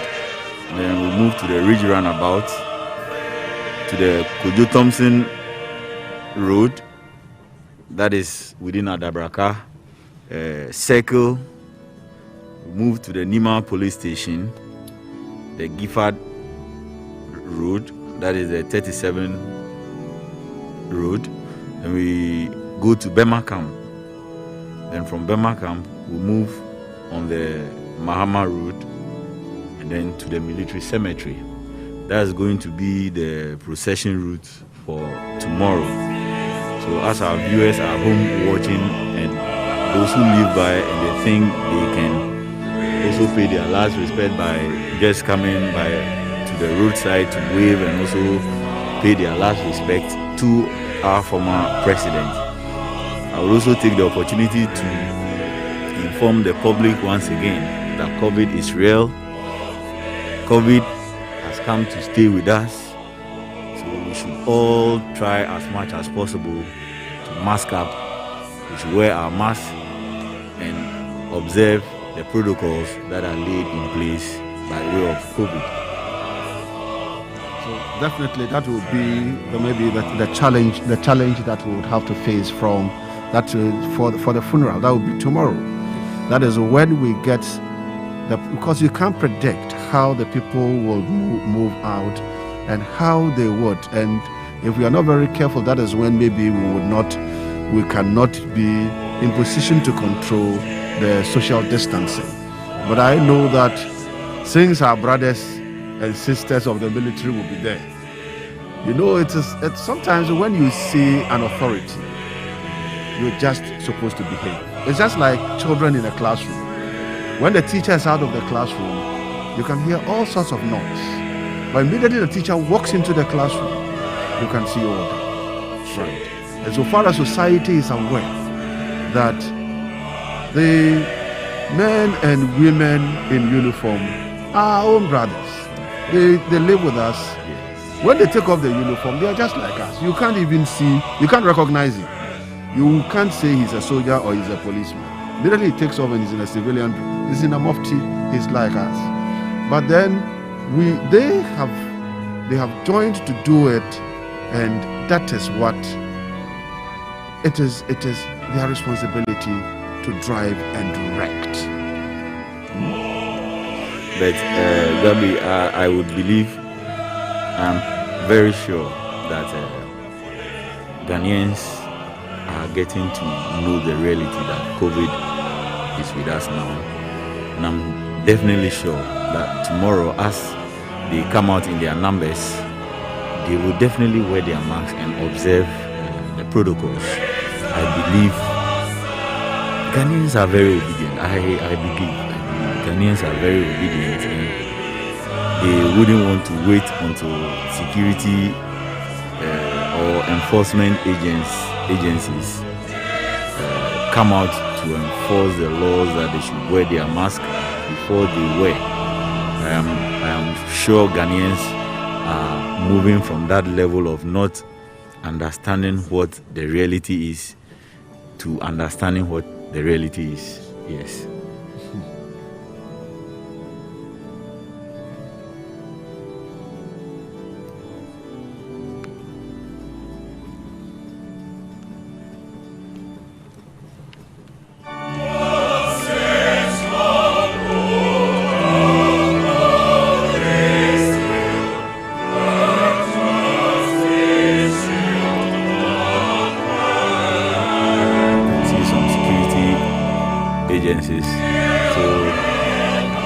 Coming in to pay their last respect to our former president.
The funeral, okay, the funeral service tomorrow. Yes. All right. So how's the Volta region?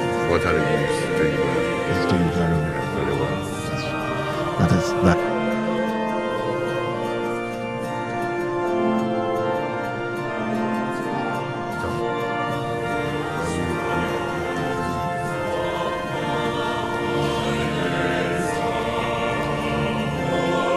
At the Accra International Conference Center, where we're observing the day 3 of the funeral of former President Flight Lieutenant Jerry John Rawlings. With me in the studio for a very short discussion is the Volta Regional Minister, Honorable Archibald, Dr. Archibald Letcher. Dr. Letcher, you're welcome to the studio. Thank you very much. This time around, we can't do anything without looking and respecting the COVID protocol. How are the people of the Volta region respecting the COVID protocols? Regional Minister? Yeah, thank you very much. There's an upsurge of cases in the region as well. And the Regional Public Health Management Committee has met, and we've advised that we should up our game in terms of the enforcement of the COVID-19 protocols, especially concerning public gatherings and the wearing of masks, which is mandatory. We want to try and enforce it, and the security services have started the enforcement, because it's quite tough. You see people in the lorry parks, in the markets. You drive along the towns and the villages, and the culture of wearing masks has not caught up very well with our people. It was better at the beginning, but we appear to have relaxed. So the security services have been asked to, just as the President of the Republic directed, to try and do some enforcement. So that is what is happening. We hope that the people will understand and respect that, look, COVID is real, it is true, it is not a hoax, it is not a lie.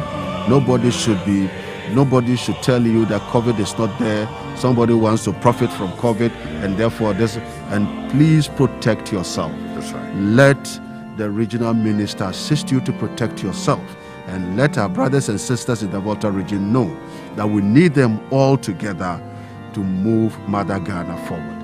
Honorable, now Regional Minister. Regional Minister Designate. Regional Minister Designate. Former Minister, now Regional Minister Designate. Yes, now, Dr. Letcher, yes, sir. we are seeing the mortal remains of former President Jerry John Rawlings. He stood in for certain values, and whenever you hear probity, accountability, integrity, and social justice. Right. Though these words were there, but immediately you mention them, then what comes into mind is Jerry John Rawlings. Now Jerry John Rawlings is lying in a casket before us. Those values he stood for, values that he spoke about. How do we, as a people, and you people as politicians, encourage the people to respect? Because it should not be only for him. It should, if it can develop this country, then it should be something that all of us agree and accept and live with. How do we ensure that, you as politicians, ensure that the people accept it, and everybody will play his part to move this country forward? I think that those values are very, very, very vital for the development of our country. And if we are able to uphold those values, then the resources that we have can be targeted at the development of our country and to improving the lives of our people. So they are very, very important values that all of us as a country must embrace. It's not only politicians, even from our families, family heads must be accountable for any revenues that come to the family. Chiefs must be accountable. And in our small offices, wherever we find ourselves, whether in public service or the private sector, we have to apply those values if we are to actually develop our country, because that is what we can. Those values will protect the public purse and make sure the little resources that are made available will actually go to provide the services that they are intended to do. So we remember First Lieutenant J.J. Rawlings for his passion for accountability, transparency, and social justice. And I've had a bit of personal relationship with him as a minister in the region, because he lived sometimes in Tefle, which happens to be the southern district of the Volta region. And he was a great advisor. I took the opportunity to consult him on certain issues, and he was very helpful and supportive to me. And I've met him at many functions where his usual self was displayed. And I think that Ghana has lost a very important personality, but we hope that we shall continue to apply the principles that he lived for, especially social justice. And he was also very passionate about the development of our country, and he has played his role. And I believe that after him, all the governments have also done their bit. And our president, the Nana Addo Akufo-Addo, is also very much passionate about the development of this country, and he has love for our country. And that is why we are all here to pay our last respect to him and to give him a befitting farewell. And so we appreciate, and especially I'm from the Volta region. He's our son. And so it's important that we are here. So I'm here with my former deputy minister, who also came with me, because we have to be present. And we are a bit emotional because we had close relationship with him. But what can we do? There's all of us who one day go. You say taking the lead, but whatever is left behind, whatever principles is left behind, we must uphold those principles and apply them to our everyday life. Everyday life. What he's also in the church. Right. Everyday life. So he was a great man. A very great man. We thank God for his life. If you look at his activities, look at him carrying cocoa, look at him supporting in building rail tracks, look at him supporting in getting rid of filth, look at him helping at a point in time. There are even pictures of him pounding fufu doing this. And these are spirit of volunteerism. But now volunteerism is missing from the youth. How do we encourage the spirit in our young ones? The young ones of today, anytime at all you talk about doing something, then they ask you, how much? How much are you going to pay me? How much are you going to pay me? That's the first question. That's the first question. And if there's no money value, then it's unfortunate. You see. So how do we translate the values, the real thinking, the support from the former president, and let it get down to the youth, and let the youth see the need to support in nation building? It's important that these things begin at home, in our various homes and in our schools and in our communities.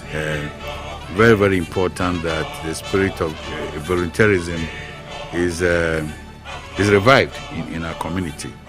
I have a personal story about young people who came to me that they want to come and help you. They've seen you from afar. They want to get closer to you, and they come and stay around me for three months, just trying to volunteer. And I still have people around me who volunteer. And my own father, my late father, was also volunteered to be a houseboy to some expatriates, and that offered him the opportunity to go to school and get educated. So it's important that young men, if you have the opportunity, volunteer your services, and if you work hard and you have integrity, you are honest, that will open a door for you to get to a higher level. So we have to remove this notion of putting monetary value on everything. Meanwhile, the question you are asking the employer, how much are you going to pay me? The employer doesn't even know your value because you haven't started day one. Day one. For him to know how useful you are. You are. But when you start and he sees your value, you'll be surprised that even what he was going to offer you, 1,000, within 3 months it will get to 2,000. So, and the Bible also says we shouldn't despise humble beginnings. So start small, and God himself will bless you and lift you to a higher level. So it's important that the spirit of humility, selflessness, is what will help the young people to decide to go and volunteer.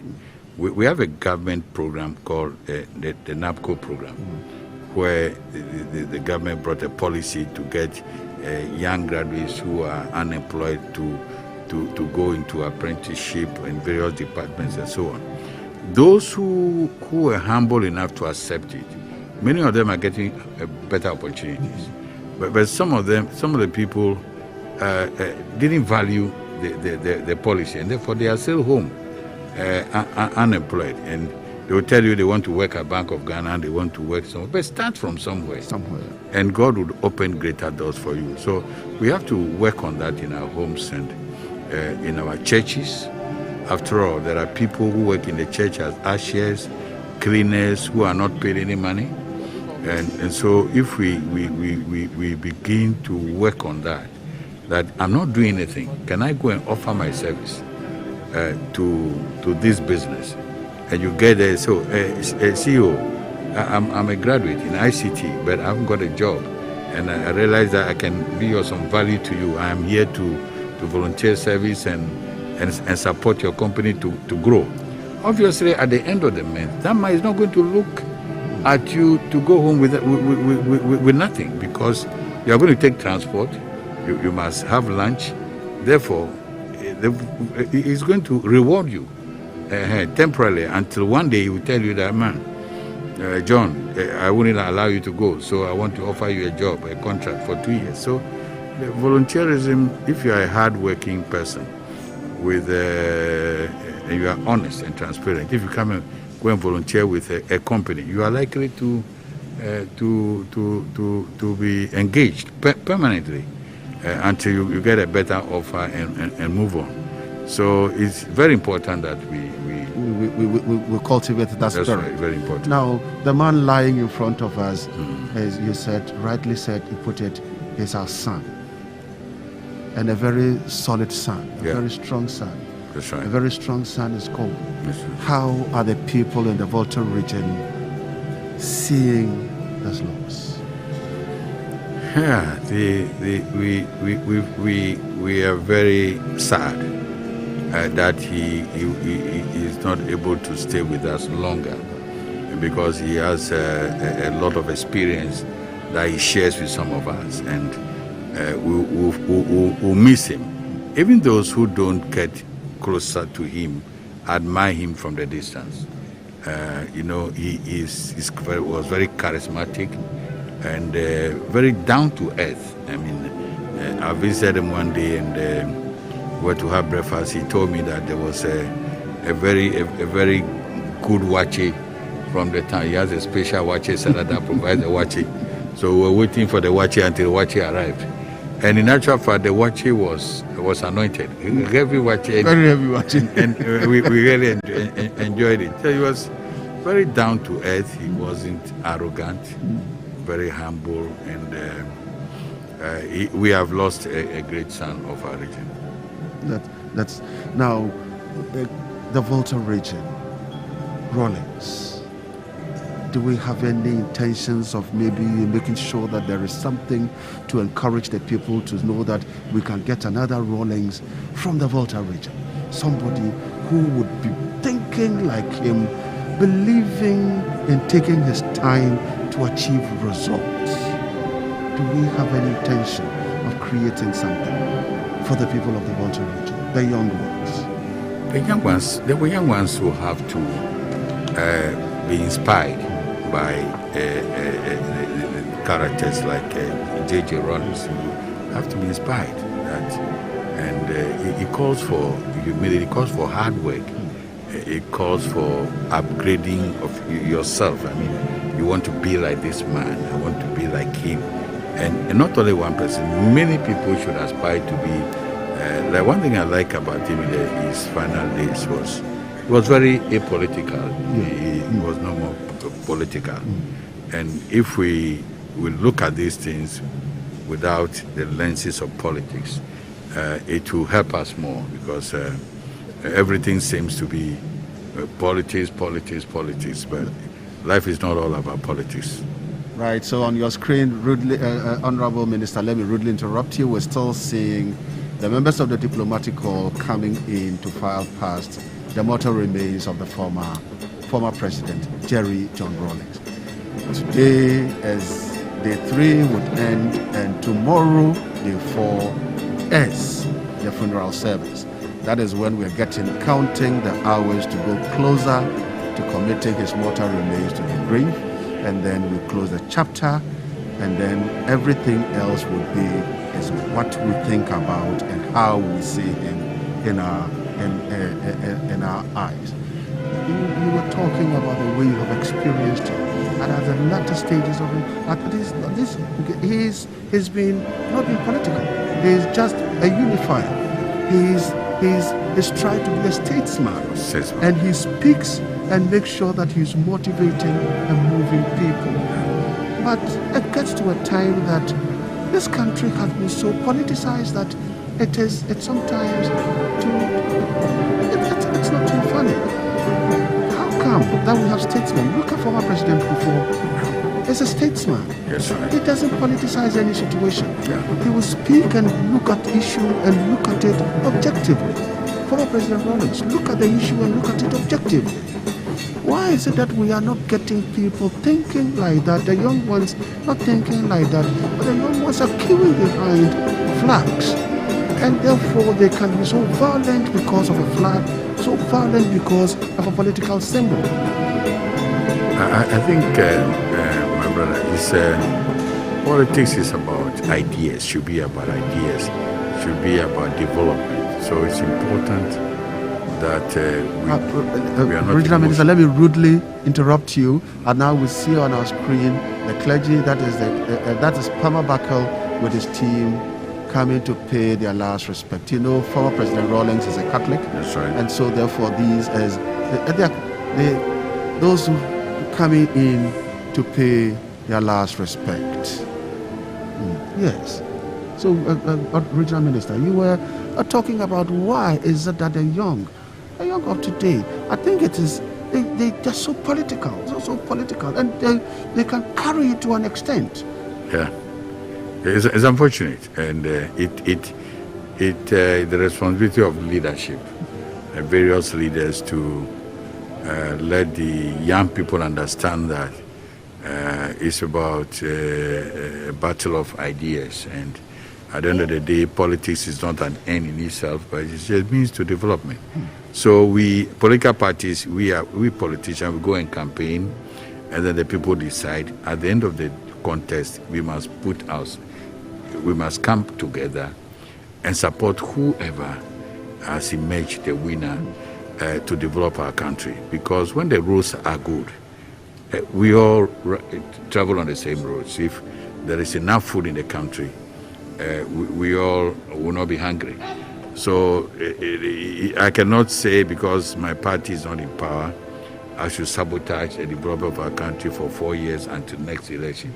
It doesn't make sense because that affects all of us. So, but the leadership sometimes are together. When you come to the Volta region, I am very cordial with my members of parliament. Mostly are from the NDC. Until recently, all the 18 were from the NDC. And now we have 17-1. We have one seat from Volta now. So we have to work together for the development of our country. And they are very much engaged all the time by me. Just when there are issues for development, I consult them. And we work together at that level, and we have to let it translate at the grassroots, so that there's that cordiality among our young people, so that they can learn from one another. So we still have the members of the diplomatic corps. They continue to come in. We have seen the U.S. ambassador. We are now seeing the embassies come in and go. That is it. So this is the final respect they can pay to the former president who ruled Ghana for 19 years. A very solid 19 years. At a point in time, he was the one that almost every Ghanaian knew. Yeah. Until we got to 92, he was the only one. Yeah. And then after 92, he won. 96, he remained. And then 2001, he left the political scene. Yeah. And after leaving the political scene, he has continued to play his part in guiding the country to move on. What would you, regional minister, what would you remember this man with? I think that we were in the university at the time that he came on June 4th and 31st December. The challenges that the country was facing at that time were enormous. And people would not believe that there were times that you could not even get provisions to take to school. I mean, you had to travel to Togo or somewhere before you can get your milk and your sugar and the cloth. I remember there were times that you were going to buy cloth, somebody was telling the story of brooms. Yes, Mokola. That's the reason why the Mokola, Kalabule Mokola. So if they would tie the cloth that they had, you would tie it to a broom. Okay. So when you want the cloth, you go and point to the broom. When you point to the broom, it's not the broom you are buying, but the cloth that is tying, they're holding the broomsticks together. So that is the one you buy. So that was the era. Yes, but since then we've come a very long way. He played his part in bringing us from that mess, and things began to improve during his time. And as I said, President Kufuor came, things improved. President Atta Mills, President Mahama, and then President Akufo-Addo. So we want to show our gratitude to Flight Lieutenant Rawlings, late for the services to our country, and his character is something that he has left behind, and for us to emulate, the young people to emulate the character of humility, selflessness, social justice. I mean, feeling for the downtrodden was his passion, and therefore he was able to carry people along with him. So we are here today, myself and my former deputy. We are here to pay our last respect to him, to his mortal remains, and also to participate in the funeral services tomorrow. Yeah, so. Thank you so much, Regional Minister. Thank you. You're welcome to Accra. Thank you. And I wish you a healthy stay. Enjoy Accra. Thank you. Thank you. Thank you very much. Thank you.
Welcome to the Accra International Conference Center, where we're still observing the final funeral rites, day 3 of the final funeral rites of the former president, Jerry John Rawlings. We still have members of the diplomatic mission visiting to file, and now also ready to take their turn. A filing path will be former ministers. Former ministers.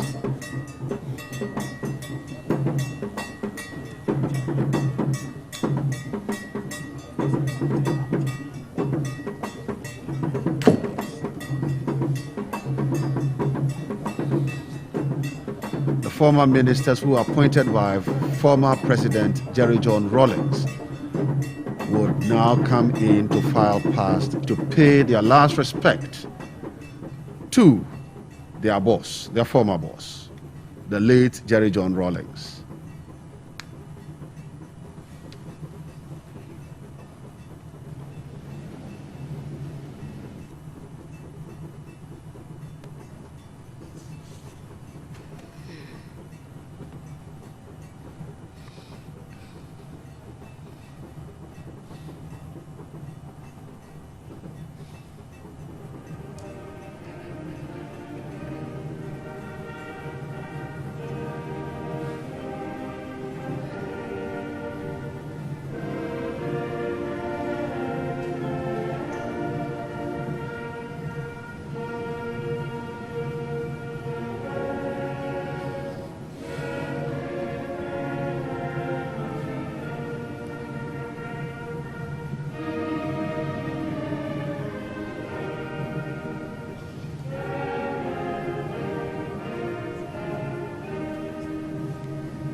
So we're still at the Accra International Conference Center, where we now have the members of the Council of State now coming in. We will see former Chief Justice, a member of the Council of State, Her Ladyship Georgina Wood, and then former Mayor of the Greater Accra, former Mayor of Accra, Nia Ajuri Blankson, now a member of the Council of State. They would soon be on your screens. They are at the conference center going to file past the remains of former President Jerry John Rawlings.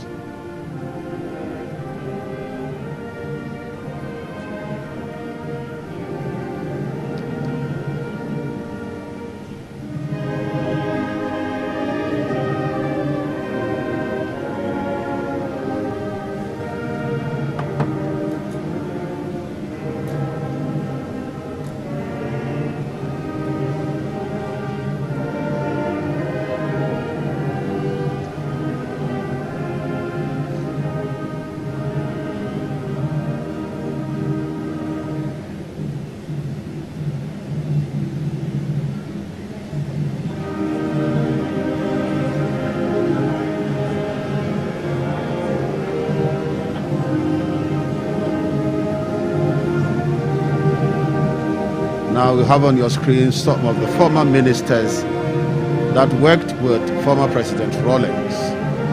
That we have Tano, we have Akuya Danswa, we have those former ministers that worked during former President Rawlings' time. Commodore Steve Obimpe,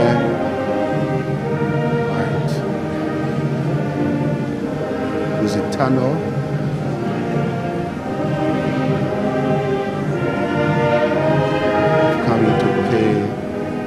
Last respect to the remains of former President Jerry John Rawlings.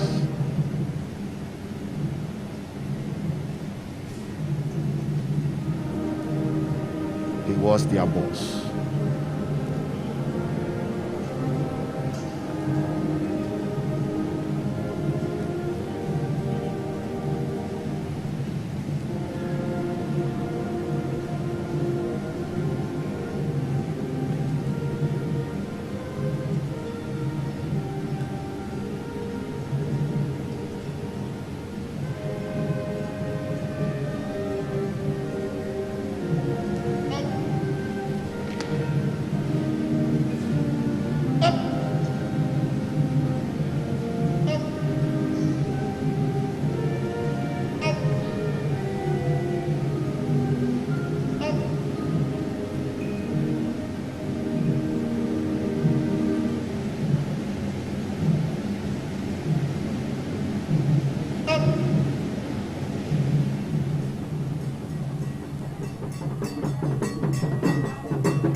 now on your screen now, the Canadian ambassador has also arrived. He will be in the hall to pay his or her last respect to former President Jerry John Rawlings.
How's the water reading?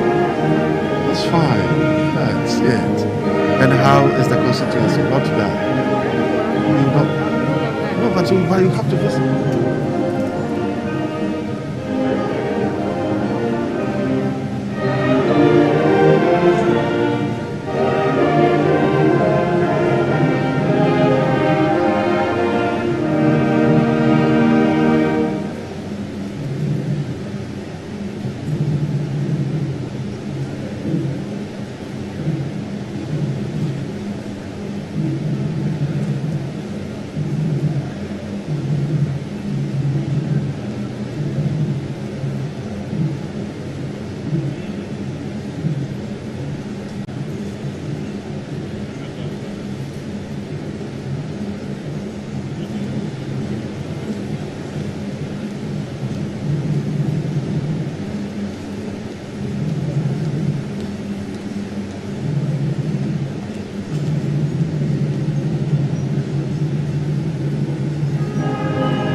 With me in the studio to look at the life of former President Rawlings are two solid individuals.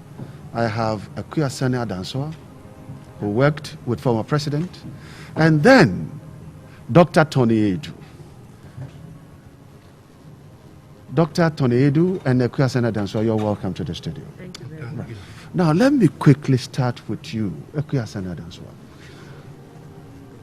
How would you describe former President Rawlings? Thank you very much.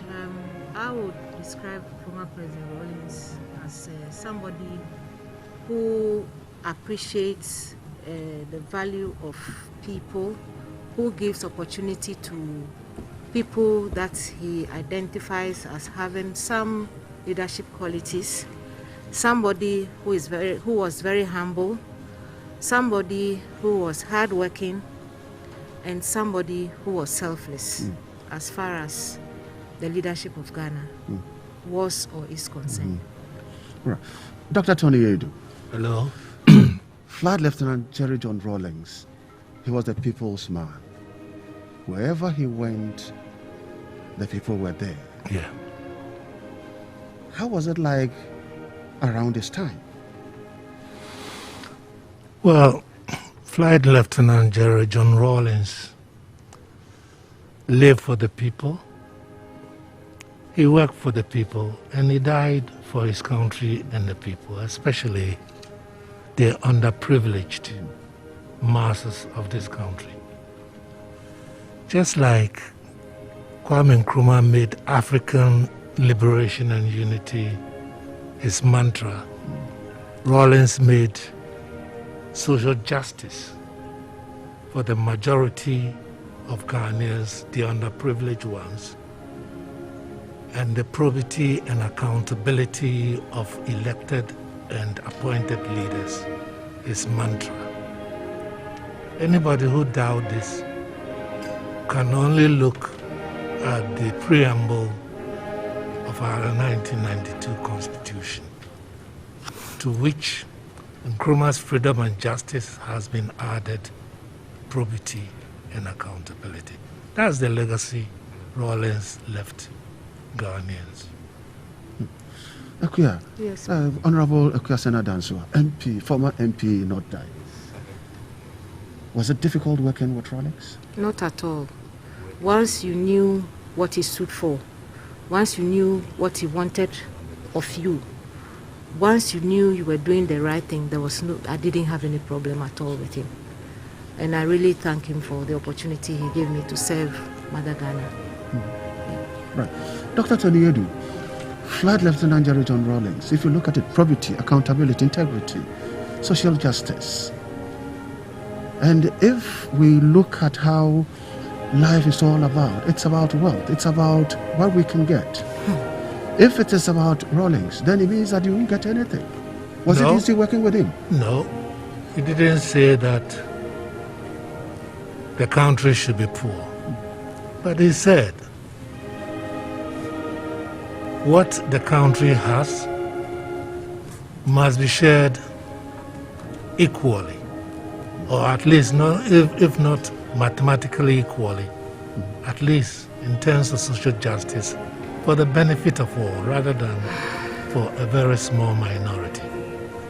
Rawlings' philosophy is not a philosophy of indigence and of poverty, but of collective progress and social justice for all.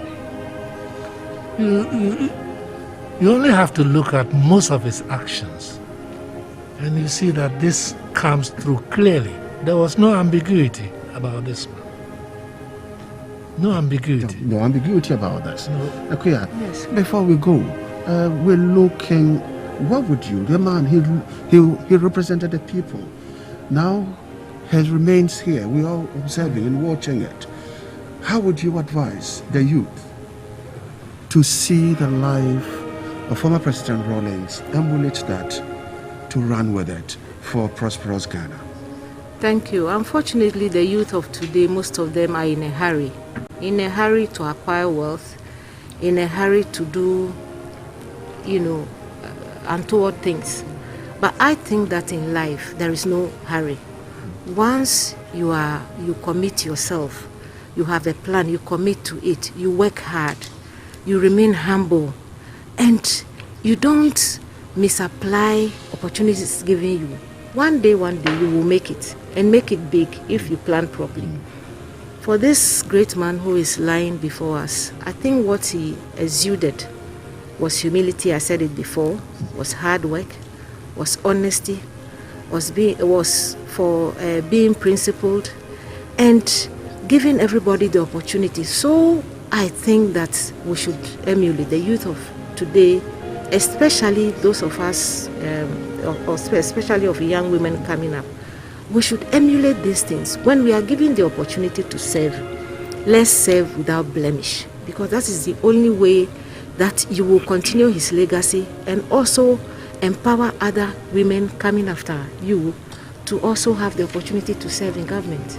That's it. Yes. Dr. Tony Edu, your advice to the youth to look at integrity, probity, accountability, and not run too fast in life, and making sure that the results that they get in the end, when they are lying, people can describe them as we are all describing former President Rawlings.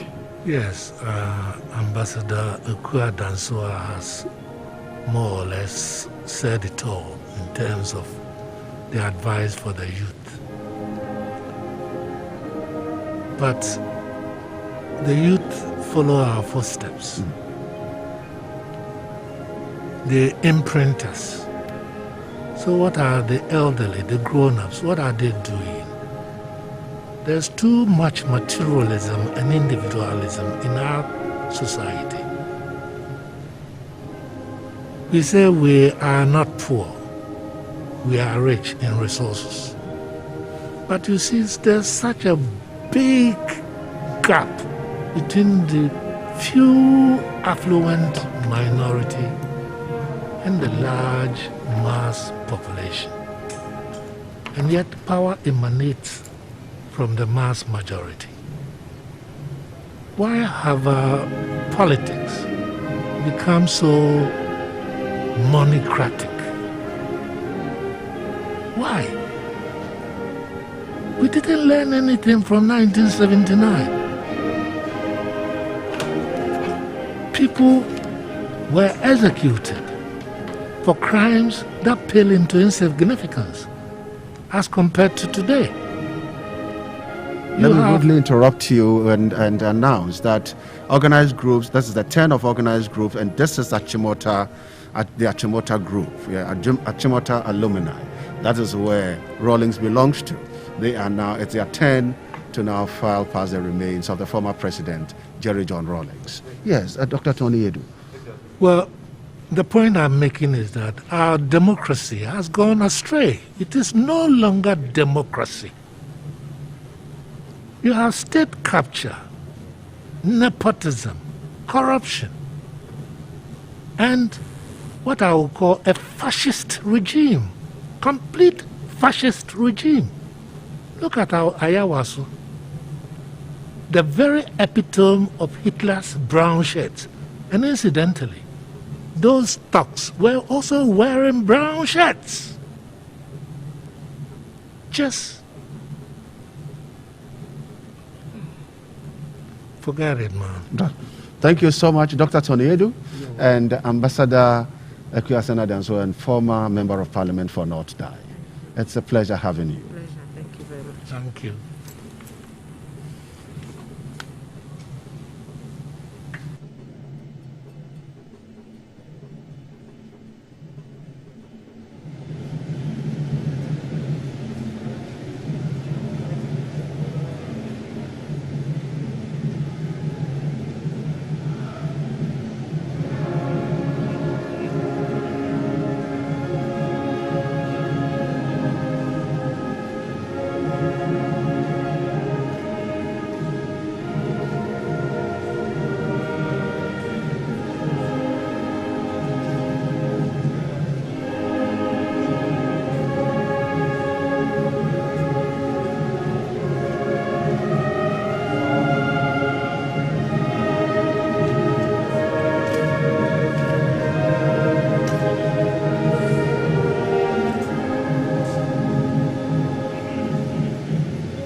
And I have two sets of.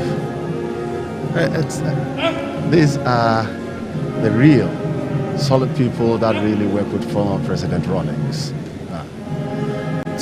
And they had really contributed to the development of this country, and they have dominated the political scenes of this country. Let me first introduce Ambassador Kwesi Ahoy, High Commissioner to South Africa, and this is the latest one, but then really worked as minister for former President Rawlings.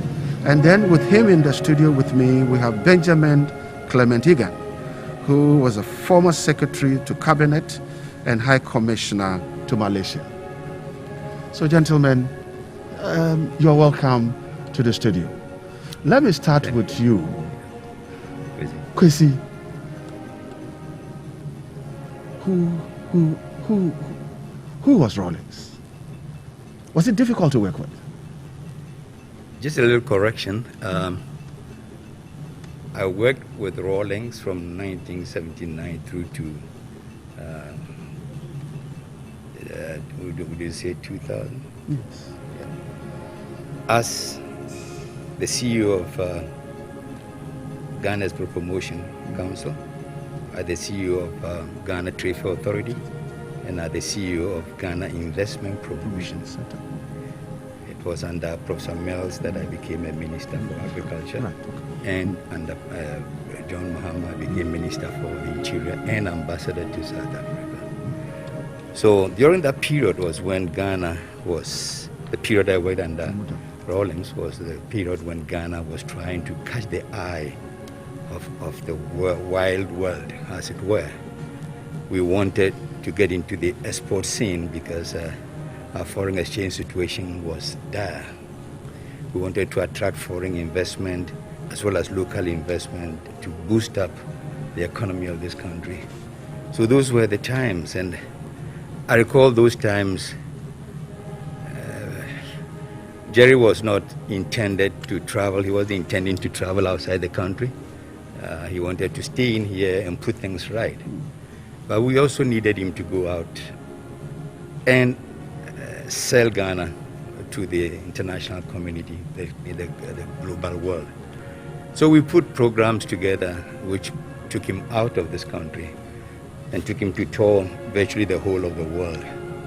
And it was exciting traveling with Jerry Rawlings. I mean, the kind of attraction that he brought to his country and to himself made everybody want to come and look at Ghana. That is what I would say the legacy that he left with for all of us. I remember telling, there was this guy called Lujason, Kwame. I said, Kwame, President Rawlings will be traveling around this globe without him realizing that he is actually on a globe-trotting mission, purposely to get attraction and attention to Mother Ghana, which is what we needed. So we did, from South Africa, or as for the countries, don't let me mention every country we went, every country. Italy, Germany, South Africa, USA, and all.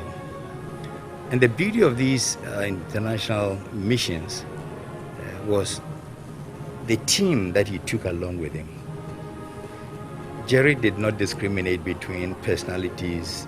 At that time, there was no political groupings as such, but there were people who were obviously not inclined towards his style and his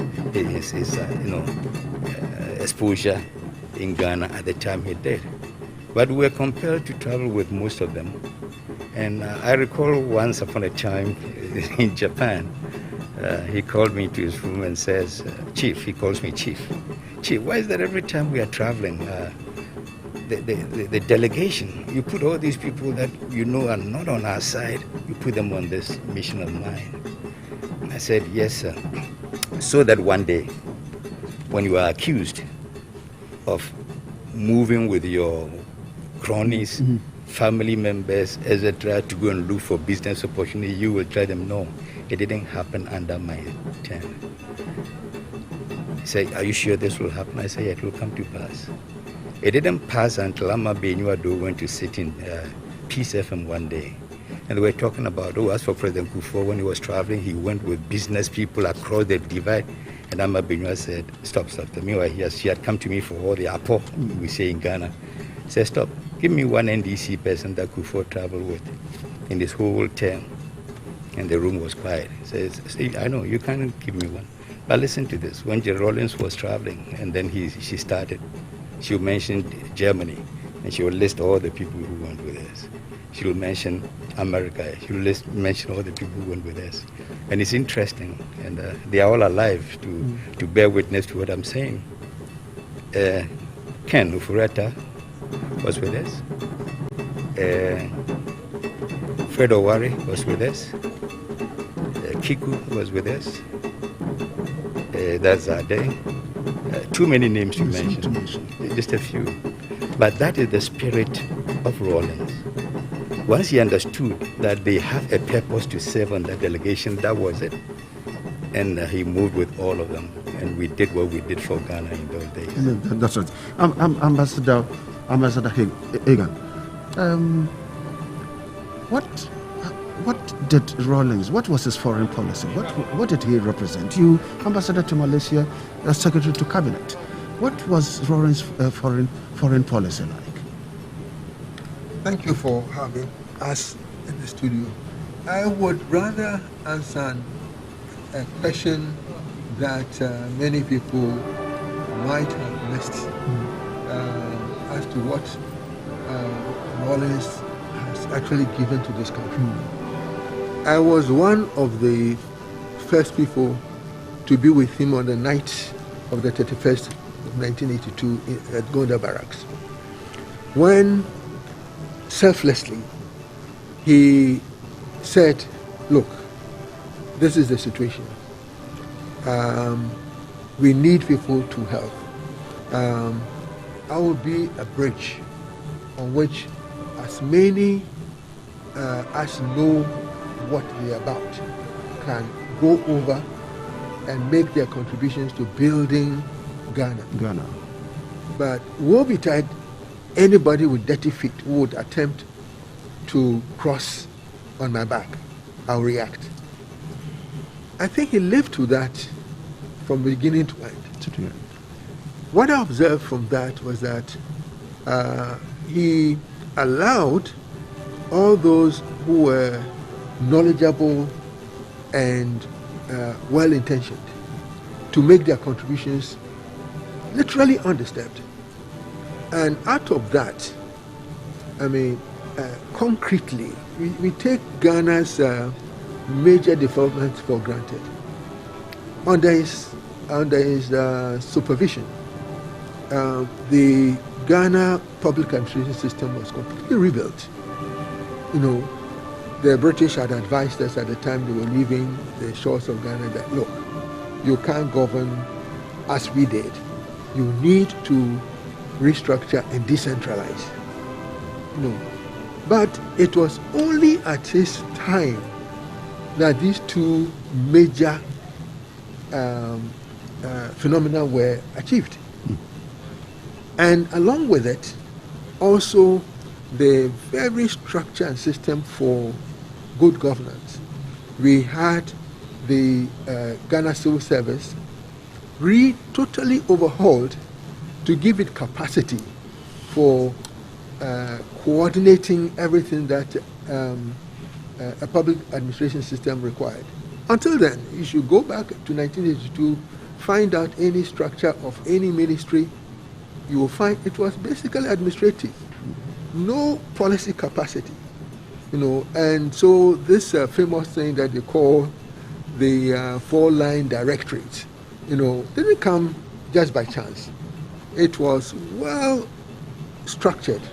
We had the great gift that two of who are called the last of the Mohicans, the late Mr. G.K. Saki and the late Mr. E.S.I.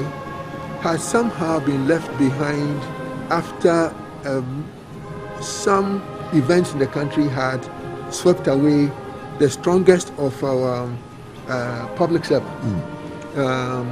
And they selflessly also contributed. And so under the president, the chairman then, and then later president's supervision, so much was done. He never held anybody back who did well in making their contributions. So if today we have a public administration system that works, a National Development Planning Commission that works, and a decentralized system that works, it is because he allowed selflessly other people who knew what had to be done to do so unfettered. You know. And there's another aspect to that attitude of his. Having declared that he did not know everything, it meant he brought on board a lot of people who would otherwise perhaps have remained at best supervisors in the organizations that they belonged to, because at the time of his arrival, they were not very senior in their organizations. But because of the opportunity he gave all those who wanted to work to do so, there are many leaders that he created. So my description of him, others as they know him would say many things. I would say he was the creator of leaders for Ghana. For Ghana. Yeah. Creator for leaders for Ghana. Kwesi Ahoy. Ambassador Kwesi Ahoy. Kwesi. Look at Rawlings. Look at the values he stood for. And look at the job he did. And he came in at a time that Ghana was really... because if you look at the situations he described, why 79? And situations he described, why 81? And then after 79 and 81, 83, look at 85, and now after 85. How was he feeling when it was so difficult, and was he sure that he was going to be successful in the end? I think my colleague, Ambassador Egan, hit the point when he said, as a leader, you have to know the men that you want to use. And he did that perfectly. He assembled, I would say, the best team that Ghana has ever assembled, an all-embracing team. He was not in a hurry. He was not in a hurry, no. But of course, those were times that were rough. You didn't know whether you live tomorrow or not. But the team that he assembled, apolitical, across the divide, with only one objective, motive: save Ghana, rescue Ghana. And everybody brought themselves on board with that philosophy, that set of mind. I recall very well those days of the cocoa evacuation program that started in 1982, right? I was the one who penciled the concept, and I took it to him in Birmingham. I said, sir, I think we have to do this. And the guidelines were very clear. We had to close all the universities, get every Ghanaian, every group of Ghanaians to come on board this exercise of evacuating the locked up and abandoned cocoa that had happened during Liebman's time. So he took my draft, read through very quickly, and passed it on to Colonel Mason Wood. So, Colonel, I think this young man has some beautiful ideas. Get together with him and put up a team and let's go work. That was it. Then he said, okay, add Flight Lieutenant Timo, add Captain Menyado, add Captain Donko. He just rattled the names like that. So we put these people together. We got our office at the State House, 6th floor, and that was the beginning of that massive national mobilization of the total capacity of this country. Everybody came on board. And anytime I talk about this, I remember the good old lawyer Mesa in secondary, old man. I went to him and I told him, listen, old man, we need you and your lawyers to come on board so we can carry the cocoa into the ships in Takoradi Port. The old man took me around his house, his room, every room of his, he took me there. He said, nobody has to speak to me like this. Crazy, but tomorrow morning, I'll bring my lawyer group, we'll go to Takoradi and we'll carry the cocoa. And the old lawyer Mesa was carrying cocoa on his head. Every person who owned articulators in this country committed the articulators to move the Kuku. The students sacrificed their school, and that is history now. You know, everybody had a passion for making Ghana what it had lost in the past. And I've never seen such dynamism. And that dynamism only happened because the leadership was trusted and everybody believed that Jerry had a purpose, God-given purpose, and all of us had to join. To drive it. Thank you. Right. Mr. Hagan, Yes. before you go, Jerry Rawlings will be buried tomorrow. Whatever values he stood for will be with us. How should we encourage the youth, and how can we encourage the youth to accept this and know that this is the way that can help building this country? To take off from where Ambassador Boy just ended, about how an idea that was brought to him received good attention, and because of who he is, helped to organize a massive activity like evacuating Kuku and this, which was vital. I would say that and then I earlier on mentioned how it was that for as long as you made a contribution, he encouraged you and let you develop. I said he built many a leader. So, and it all stemmed from his passion to see Ghana develop and take its place among the Community of Nations. And that this would not happen without people being committed and pursuing a common objective. Everything he did was about placing Ghana where it belongs. And so to the youth, I would say, take from him the idea that when you are selfless and would allow other people to make their due contribution, that's when Ghana would really move in leaps and bounds. Because it's not only one person who can do it. You know, if you allow me, I must slip into my lecturing days as well. You know, one of the things that is still quite missing in our understanding of how nations run is that there has to be a symbiotic relationship between all those who are in leadership and who work to the purpose of one common good, that no one person can do it. He said it, no one person can do it. You have to have different people making their different contributions, but of course, with the objective of a common good that is common to all, not a common good that advantages others to the disadvantage of others. No, I think I can leave it there. And may he rest in perfect peace.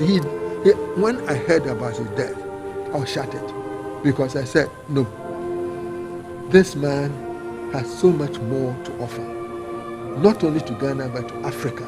We didn't, in a way, you asked me about foreign policy, but to cap it, Rawlings did not belong only to Ghana. You know, very much like Nkrumah, you know. Was a reason I asked the question. Yeah, yes. Very much like Kwame Nkrumah. He's next to what, you know, Africans can consider their leaders. You know, Nkrumah has his place, but next to him, if you traveled, as we had the advantage of doing, every country in Africa, you know, knew about Rawlings and wanted a person like Rawlings to be their leader. You know, so that is Chrissy. Yeah. Final, Chrissy. Was Rawlings at any point in time convinced that he has been successful? He did believe that he had been successful, but he also recognized that he still had a long way to go. And that Ghana had a long way to go. Now that he's gone, we are yet to see how his legacy will be carried on by the current generation and the future generation. Question you asked about the youth, let them be inquisitive, let them challenge the time. Rawlings was a challenger. He didn't take yes for an answer. He wanted to go beyond the answer to find out more. That's what our kids don't do anymore. And that is where... And that's what is missing. Is missing. That is what...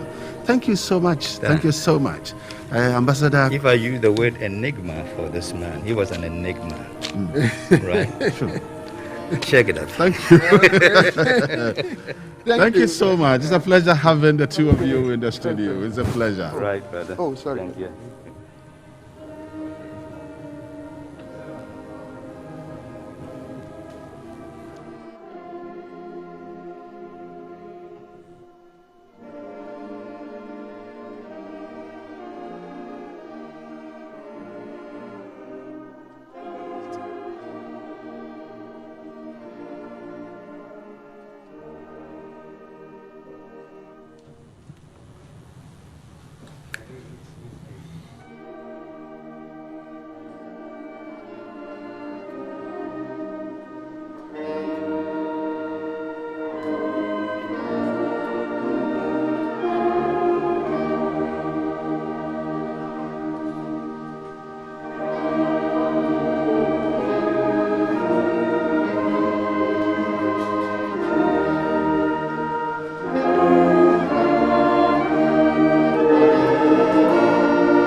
So, Ambassador Edith Hazel, okay? And then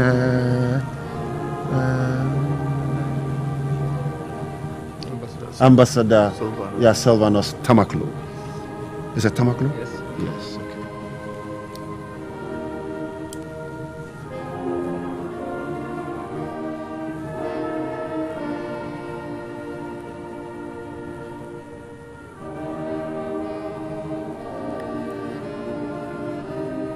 They'll give us a signal to go.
Welcome back to the Accra International Conference Center, day 3 of the final funeral, right, for former President Jerry John Rawlings. We have a series of interviews going through in our studio, and I have 2 people with me in the studio. I have Ambassador Edith Hazel, High Commissioner to Denmark, but closer, if you say High Commissioner to Denmark, you may not link it as quickly as possible. But then she was the Deputy General Secretary of the 31st December Women's Movement for 15 years. So it means that she worked with Nana Akufo-Addo Rawlings and worked with the women in. Remember, there's those times when you talk about 31st December Women's Movement, we're looking at the Gary processing, we're looking at palm oil, we look at getting the women to get the economy running, encouraging women economy. Ambassador Hazel, looking at the pictures, we are looking at the mortal remains of former President Jerry John Rawlings. Though you did not work with him directly, but working with Nana Akufo-Addo Rawlings and working with 31st December Movement, it looks as if you crossed him and you know the values he stood for. How did those values that Rawlings stood for shape your life? Well, to start with, I'm broken. I'm very broken. And I just don't know what to say now. But he was a very hard-working person and was committed to whatever he undertook. Very committed, very passionate. And we had the opportunity to be encountering him a lot of times, because we were working with Kunedu. And he was staying at the castle, and Kunedu was at the rich residence. And so from our office, which was also, that is 31st December Women's Movement office, which was also located at Ridge. From there, the next place is Kunedu's house. And we used to encounter the former president. He would have discussions, and he cared about the people, because with some of the decisions that he had even taken, he would just bounce those things off us and ask us, for the feedback. What would the people say? What are they saying? He was concerned, so it wasn't just a populist thing, that he was doing. He was concerned about the Ghanaian people. Actually, I would even want to go back, because when during June 4th, I happened to be in the university, and we were pushing and encouraging him, so we had come a long way before 31st December Women's Movement and 31st December Revolution, yeah. And then the establishment of the 31st December Women's Movement that I happened to be Deputy General Secretary of. So back to how he was doing things, looks like people didn't understand him, they didn't understand him. But he was so passionate. When he takes up something, he wants to handle it and get to the bottom of it. He wants to have some results, So that's how I've known him. And as a family person, I don't know, but we saw him as an endearing husband. Because anytime we were with Kunedu and he would come over, the way he treats the woman, in our presence at least, we were all very jealous. We wish that, we had men who would treat us, give us the respect and, endearing to the wife, yes. And also the children, anytime he was in the house, you could see the rapport between himself and the children, although he was staying at the castle. And he did encourage his children to be extravagant, because I remember, an incident. I was with Nedu, we were on a trip to the Western region, and one of the children, that is Amina, wanted to have chocolate. There was chocolate in the fridge, but she had to call the mother in the Western region, on a tour of Western region, to ask permission to take the chocolate from the fridge. And for me, it was something else. It told me volumes. That's it. Right. Ambassador Sylvanus Tamaklu, how did Rawlings attract your attention? Our relationship goes way back. Family and a great friend. We believed in the same ideologies. We work together to achieve those ideologies. We work together to achieve those ideologies. Now, probity, accountability, integrity, social justice. These are words that he doesn't joke with. Yeah. And he made sure that he defended them at any point in time. Sure. Right. He said, this is the only way that the country can get home if we lived and respected them. Did we live and respected them? Yes, largely, I think we lived and respected them. But of late, that has gone away. And he still was very passionate about those things till he's dead. Very passionate. But he never stopped talking about corruption. So if we lived and we practiced them, at a point in time he would have stopped talking about corruption.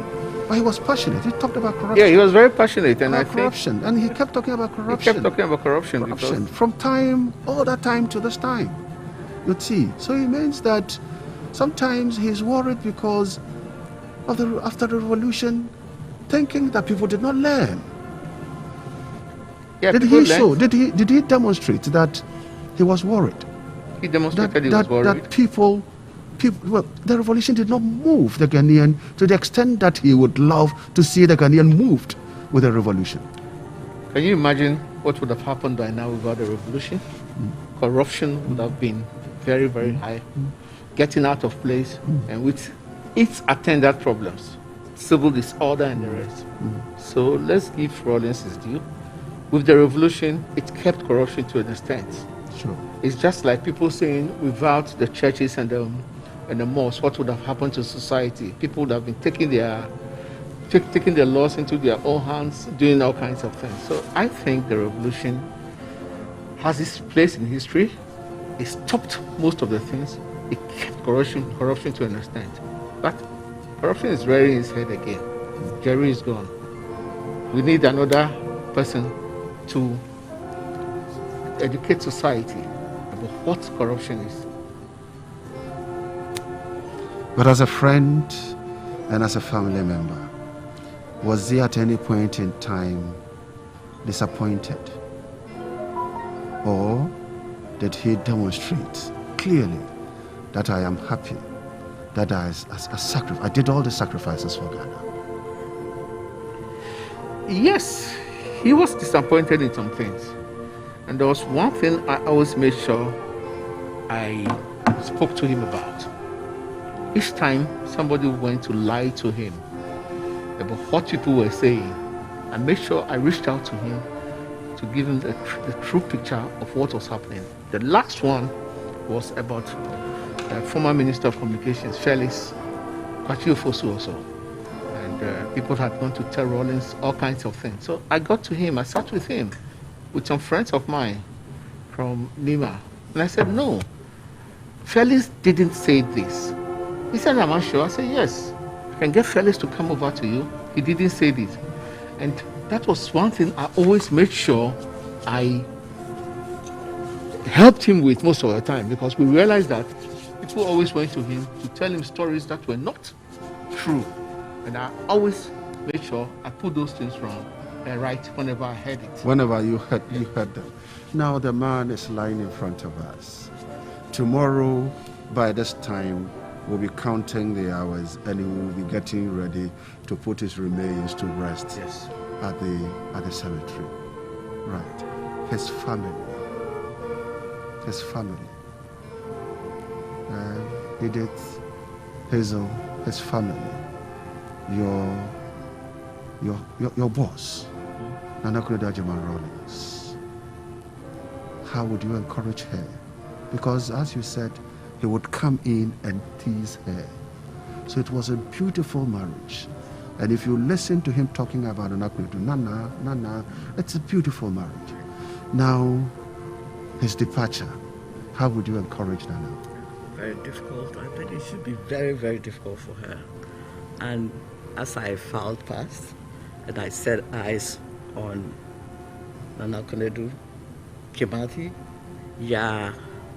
Zaneto, Amina, that was when I broke down, because I knew them as kids growing up, and the man was very strong in their lives, and now he's no more.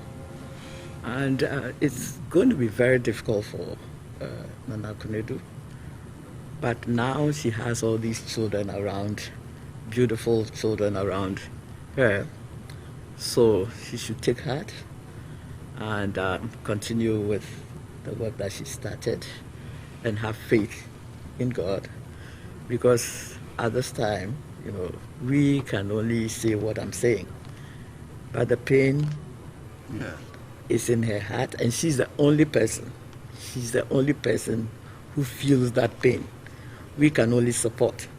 She has my back, and we'll continue, to pray for her.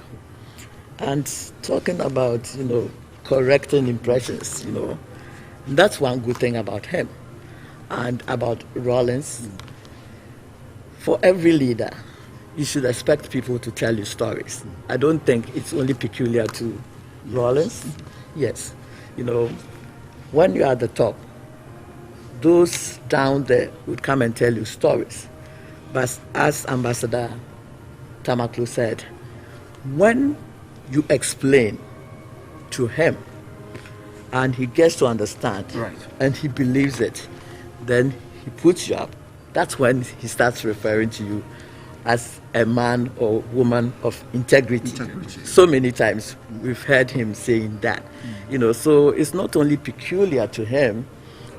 Every leader has that problem. They come and tell you things, but it's for you to cross-check.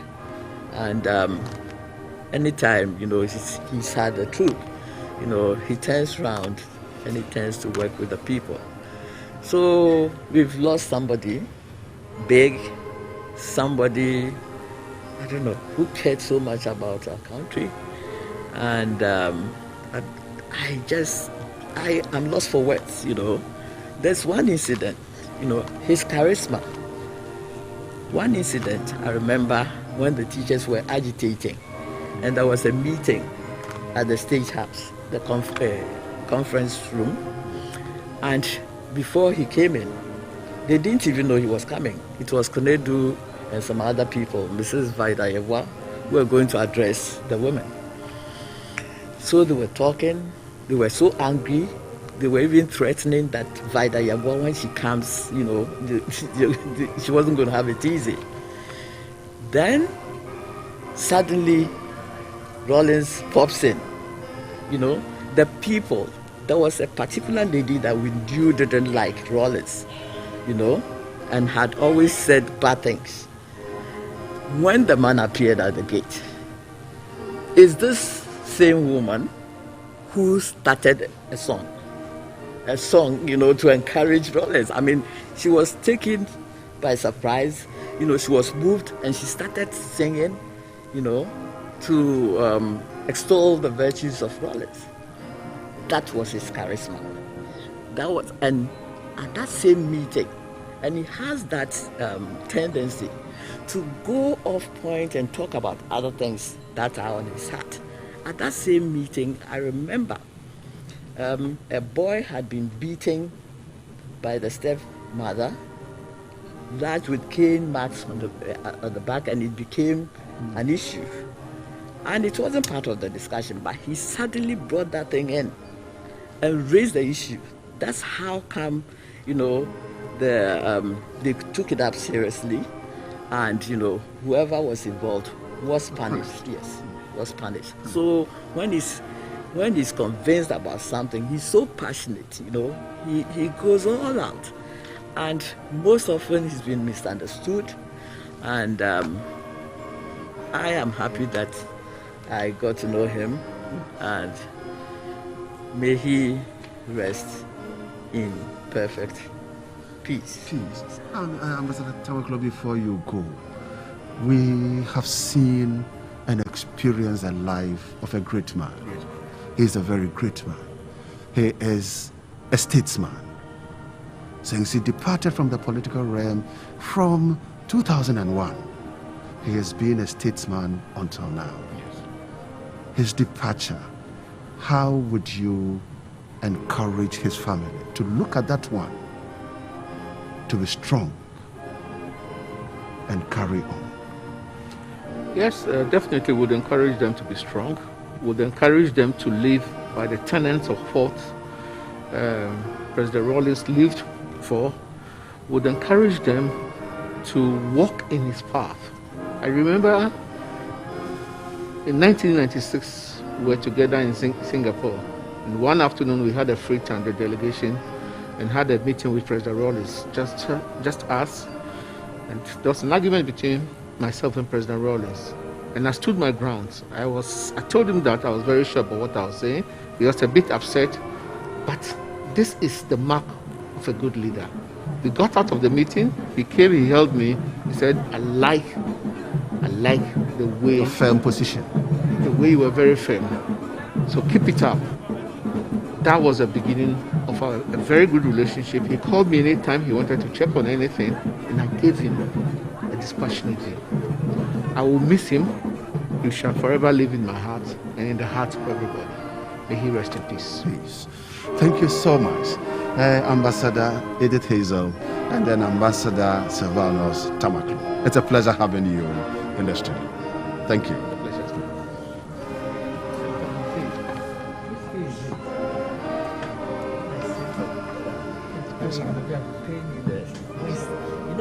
I'm not young. Sorry.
George, you are ready.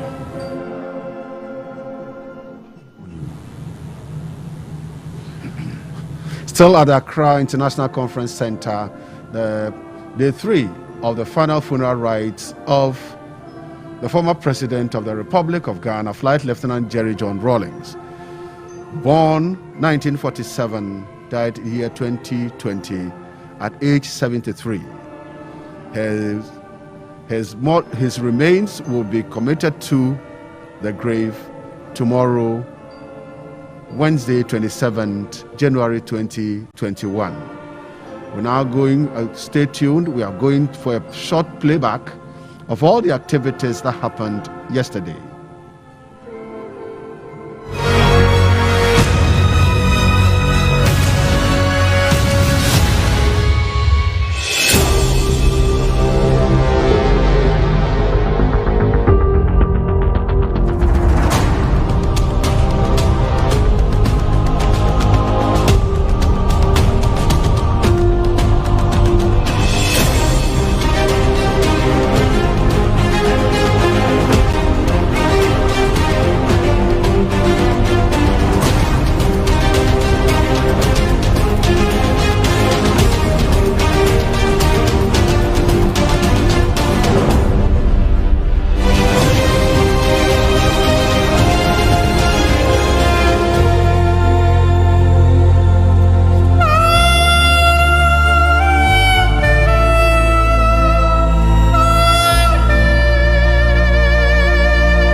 barriers, the taller I become. The farther you take my rights away, the faster I will run. You can deny, simply put, a man of the people, you can a man who lived according to his convictions, a man who was totally committed to the transformation and development of this country, a man who stood for social justice and who never bent or compromised on his principles to the last day. That's the man lying down. When you look at charismatic leaders, so far as I can tell in Ghana, we've had two, President Nkrumah and President Rawlings, although they were in different eras. Nkrumah did it nationally and internationally. President Rawlings did it locally and nationally. I'll also remember him as a female lawyer for his PNDC Law 111 Interstate Succession Law. For me, it's one of the best things that happened to Ghana, because hitherto, upon the death intestate of a man, his property became family property. And if you were a child, you lived in your father's house subject to good behavior. Thanks to PNDC Law 111, now interstate succession has become relieving. When you get close to him, he's a very humane, very humorous, very normal person, but at the same time, he had a lot of depth and political insight. I was just about 13 years old when he burst on the scene, and I've been following him since then as a little young. I never dreamt in my life that I would even have the opportunity of working with him, let alone becoming his friend and seeing him as a mentor. But a great man by all standards, no two ways about it. A really, really great man. This is the man who took water, electricity to many parts of this country when people thought it was not possible. And the impact those interventions have made on the lives of ordinary people up to date. I want the young people to remember him for his probity, accountability, and his dislike for corruption. When you look at his stature and you look at what he stood for, if we are practicing what he stood for, by now we would have gone far. Probity, accountability, and transparency is key to every government. Even though he was no more in power, he kept talking about that mantra, that Ghanaians should be able to practice that. And unfortunately, we haven't been able to stick to that. I would say that in 40 years, it should be, said that this foundation, economic, political, social, in terms of probity, accountability, has outlived its biggest proponent, and that is Flight Lieutenant Rawlings. The higher you build your barriers, the taller I become. The farther you take my rights away. President Rawlings embodies 4 types of leadership in one person. He was authoritarian in some respects. He was a charismatic in some respects. He's laissez-faire in some respect, and he's a servant leader. He was in the Nima gutter with the people. On the other side of J.J. Rawlings was the fact that the whole nation was enveloped at a point in the culture of silence. And the media in particular were shackled by all kinds of restrictive laws. Example, the newspaper licensing law. It was through the same J.J. Rawlings that we laid a firm, indestructible foundation for the freedom and independence of the media, as articulated in Chapter 12 of the 1992 Constitution. So if today the Ghanaian media have the courage to hold to account people in positions of authority and power, and if today in Africa, Ghana is adjudged one of the best 3 performing media systems on the continent, it's all because J.J. Rawlings laid the foundation. He was a nationalist and he wanted to work for Ghana.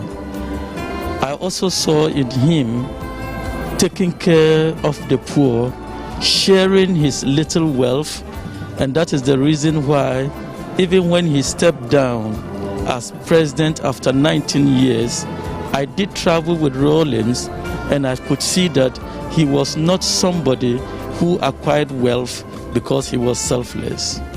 I miss him so a lot because he's a father. He's a father to the nation. He's a father to Ghana. He's a father to everybody. He loves everybody. If you are in need and you go to him, he don't hesitate. He don't hesitate at all to help you to deliver your need to where you want to deliver to. I asked him one day, sometimes you are good, sometimes you are bad. Just because of some things that I've experienced through his school and through his PNDC struggles with a lot of things that happened to my family. My uncle Alhaji Fallu was jailed, a whole lot has happened. But I later realized there are a lot that it was a mistake, and a lot Rawlings have to do it because it's necessary. He must do it. I say you've been president for 18 years. What have you done for Volta region? That is remarkable. I say I did some oil exploration. I did some hospitals. I did some roads. I said, you could have done more. He said, but if I did, people will talk. This is the kind of person you're dealing with.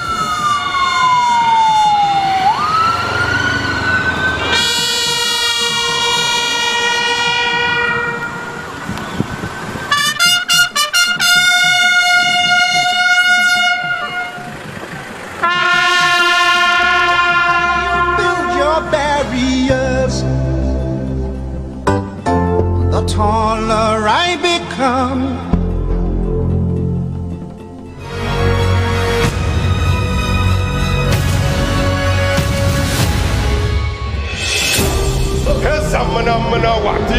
in his home country of Ghana, he was simply called JJ. In the turbulent times, a nation's expectant youth referred to him as Junior Jesus. He was a savior, honest person with high integrity. Hero, revolutionary. Just an ordinary, hungry, screaming Ghanaian who wants to contribute. Visionary. Difficulties were dissolving into chaos, and you needed somebody to actually take the bull by the horn. Patriotic. Let me assure you that Africa can work. It is up to the rest of the world to look beyond the prejudiced and sensational images and recognize Africa as the continent of the future. So there was something about him which you could recognize, so you wouldn't question what he said. This iconic figure rallied the nation. He meant well for Ghana. If he has to pay the ultimate price, he was ready to do that for the good of this country. His main interest is about the people. Yet, divided opinions. Nobody heard Pastor J's side of the story. Jerry John Rawlings. Testimonies to a Patriot. I don't care who you, in Italy, in France, in Britain, America bring into power in my country. But I would wish you would contain them enough from declining into massive corruption and brutality and tyrannical tendencies. Because if you do not contain them, what happens is that they become so corrupt, they are now afraid of free and fair elections, and they refuse to leave power, and then we have volcanic eruptions.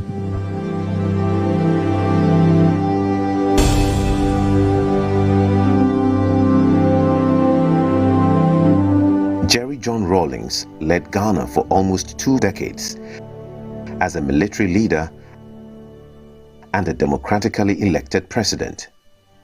After a successful second term in office and his country in a far better position, he retired from active politics. I think he became an uncle to our politics because both sides of the political divide were all moving towards him for advice and for counsel. I wish he had indulged in politics a little more than he did lately. From what he told me,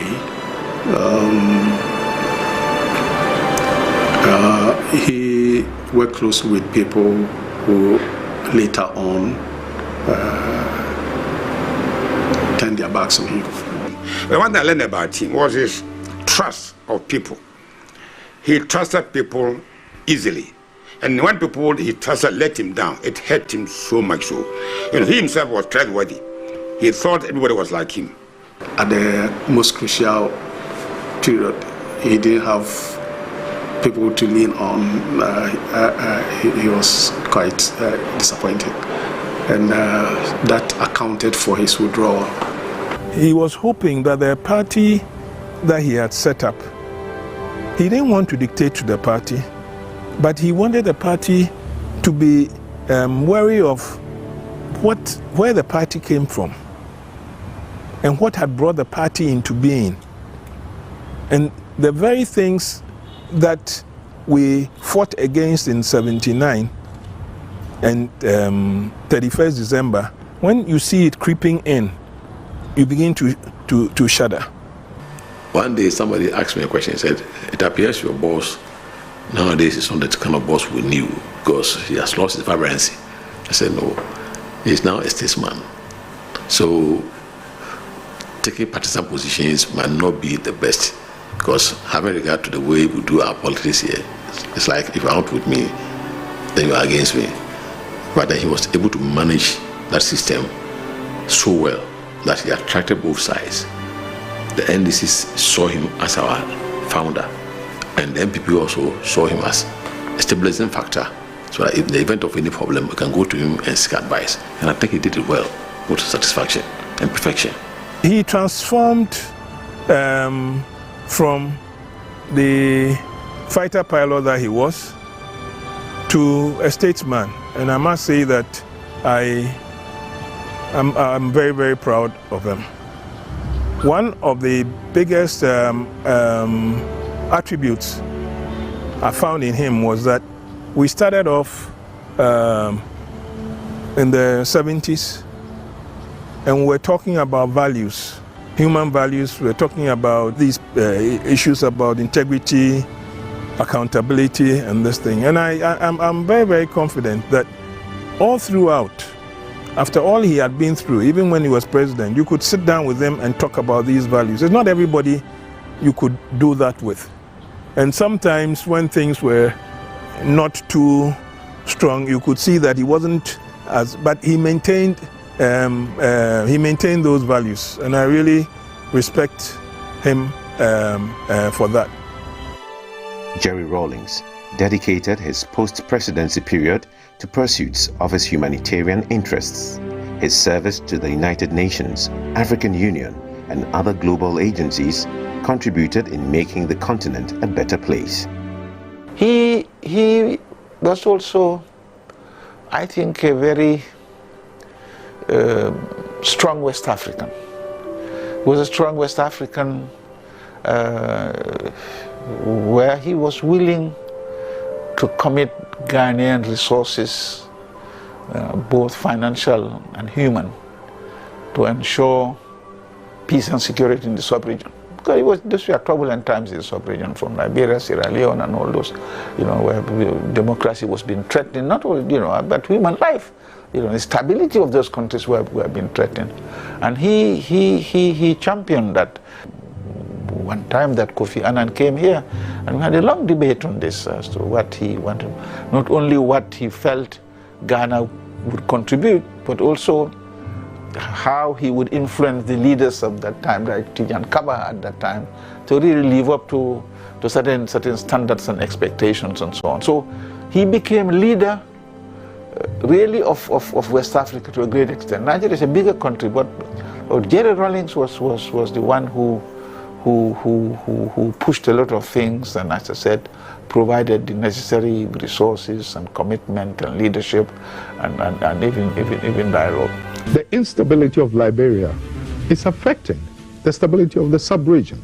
It's making it difficult to attract investment. It's making it difficult, to improve the image of Africa.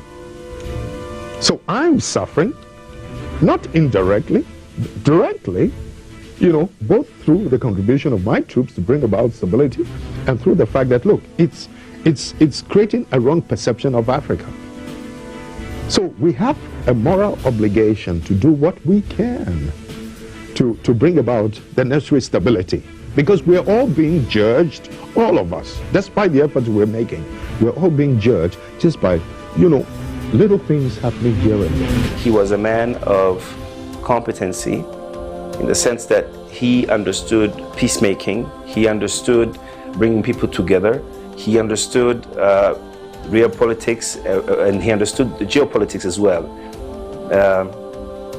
A man driven by Pan-Africanism, and who throughout his tenure showed it. But President Rawlings was beyond all those things. He was first and foremost a kind human being, a big brother to us, a mentor, someone that we saw as a role model for us. He was engaging with the different parties in Somalia at the moment, with the the leadership of Somalia and those of us who were in the international community, trying to ensure that we were dialoguing in the quest for peace in Somalia.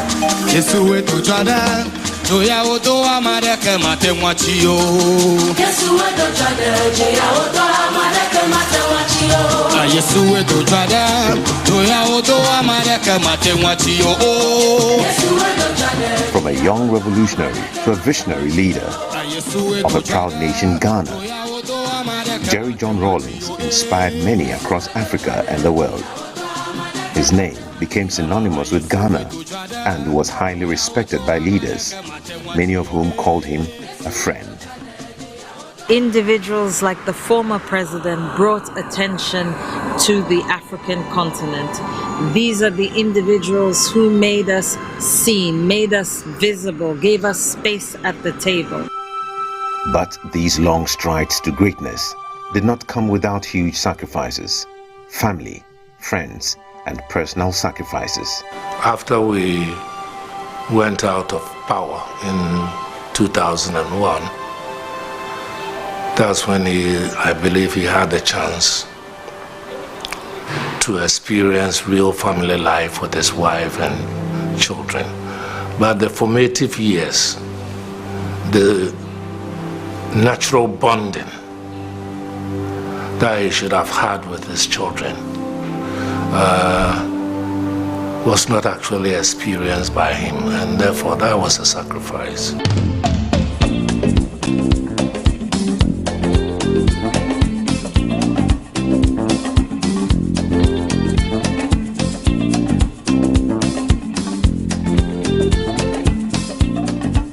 The legacy of Rawlings will not only be the physical evidence across the country we can point to, but a legacy of democracy, of values, principles, his love for the common people, and an echoing voice of conscience for the nation. Jerry, in my opinion, has done a lot for this country, and he must be highly commended for his service, his commitment to Mother Ghana. There were 3 letters that came to the office, for instance, and each of them were asking that his name be put. First one was an oil platform, the second one has to do with the ports, some naming ceremony, and they wanted to put his name on it. The third one came from UDS, and he wrote within that letter that he would rather his name be written in the hearts of people than on monuments, roads, and buildings. According to Dr. and Mrs. Grant, who told me, he said when Dr. Frimpong Boateng came, he didn't have the support from his superiors. That when one day he came back and go to Mrs. Mary Grant, Dr. Mary Grant took him to Chairman Rawlings, and Chairman Rawlings instructed that immediately he should be assisted in getting a center established. This is what impressed me about him. He didn't know me, had not seen me before, but the fact that he supported the program told me that he did it not out of political expediency or anything, but he was convinced about what we were doing. And this is something that I thought was very, very impressive. I had completed my common entrance examination and was awaiting an opportunity to go to Prempeh College. But the funds were not there, even to assist me with a partial scholarship I had. Just by participating in an examination which was organized under the auspices of President Rawlings, I was able to get the opportunity to travel to Cuba and have secondary education, free secondary education for that matter, and tertiary education, and graduate as an optometrist, come back to Ghana, work at several top hospitals, and eventually go into private practice. He once told me, discipline is the bridge between goals and accomplishment. If you are not disciplined, you cannot achieve anything. And I was looking at his face. Discipline is the bridge between goals and accomplishment, which is a fact. Say, look at me. I'm a disciplined man. More so, I'm a soldier. What do I need? I can die tomorrow, he was telling me. And this is exactly what has happened. The former president of Ghana, Jerry Rawlings, has died at the age of 73. Tributes are pouring in from across the continent after the passing of Ghana's former president, Jerry Rawlings. He was the first president of our Fourth Republic, a man who held the supreme office in Ghana, and therefore his passage has to be a matter for the Ghanaian nation.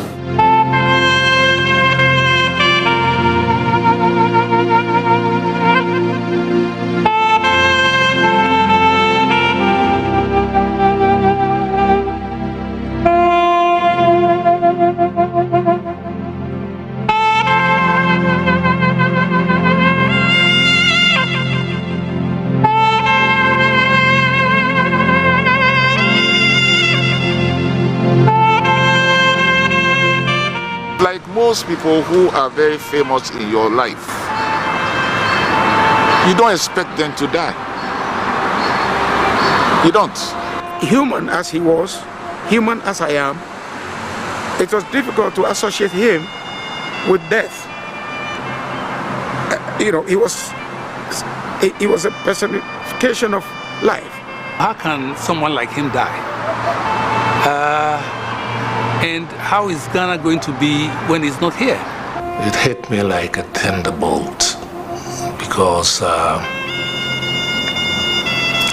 never thought for a moment that he will go so soon. When you have a legacy that he has, you can't mourn someone like that. You have to just celebrate their life, and you thank God that they came through. He's a giant tree that has fallen. But the tree and the ambience and all of that will be here, and his legacy will be with us forever. A pillar for many, so strong a personality that his passing on shook the nation and the world, leaving many in disbelief. But some say it was characteristic of the man. Enigmatic Jerry Rawlings lived on his own terms.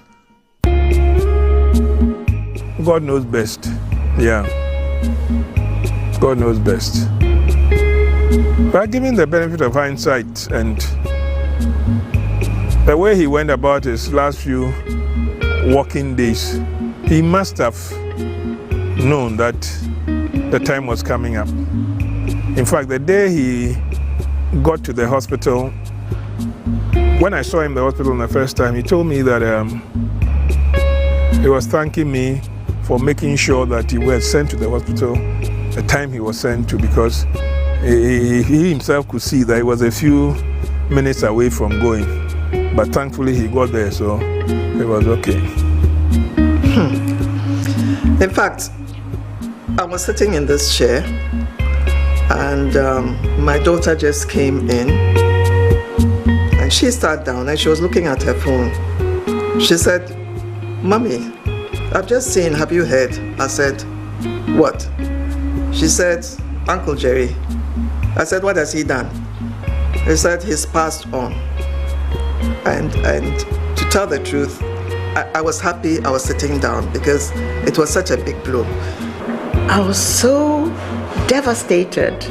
I was so distraught. Obia ono na atito ni na ejuma sa bebia odi na ekoba na prekwa pe mpana fiusa nye easy sir, but yami bebe yami sukrai. I'm in denial, I'm in denial. I don't want to believe that he's dead. I didn't know he was ill. And although he was admitted somewhere for about a week or so, I was never told. Never. I didn't know anything. And I could have visited him or maybe given advice as to what to be done and so on. But it happened. And it was shocking. I don't believe this.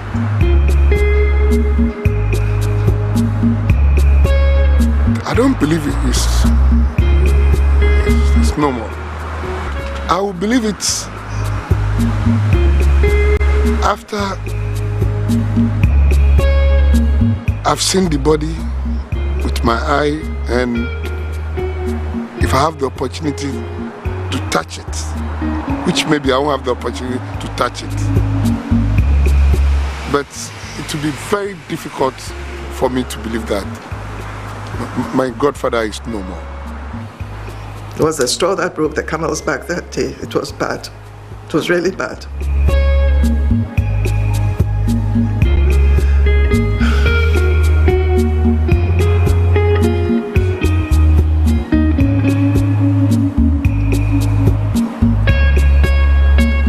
He can never be replicated. He was different, and he was solid, and he was sincere. He was loyal.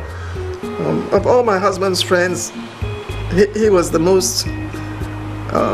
He had the most integrity, and it's difficult to come across people like that. If they care for you, they care for you. And no strings, no conditionalities, nothing.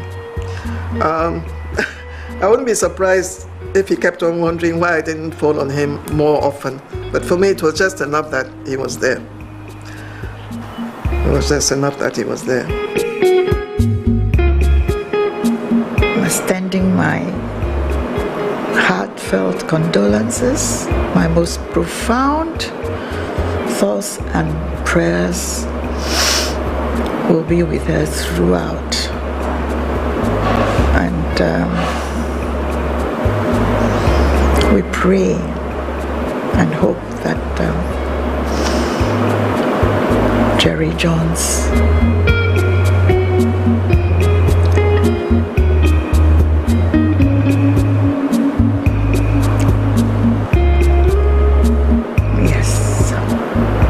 will rest in peace.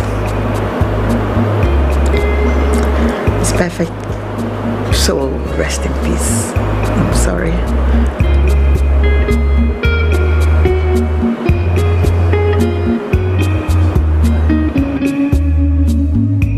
To the generation that came of age in the 80s and 90s, J.J. Rawlings will remain a towering man of action, an embodiment of a people's struggle for a better life and a better Ghana. He started as a dictator. He died a Democrat. I would want to salute the late President Rawlings, and I will do so on behalf of all my colleagues in the profession of arms at the time who remained in the trenches with him, who fought along together. We were fighting poverty. We were fighting greed. All those things that we were fighting. On behalf of all those, I still salute him today, even though he's not with us. And I would like to extend my condolences to his wife, his dear wife, and his children. Indeed, to all Ghanaians, because I think we've lost a formidable leader. Not only because he did everything right, but as a human being, in the course of your performance, certainly it's not everything that's going to go right, but majority of what he did helped save this country. And beyond, I think. He did so for other African countries. I talk about Liberia. Sierra Leone is there, you know. Well, he's someone to be missed. I spent these last few months, particularly because of the mother's death, very close to him. And his death is hard, but you consider what he's done for the country.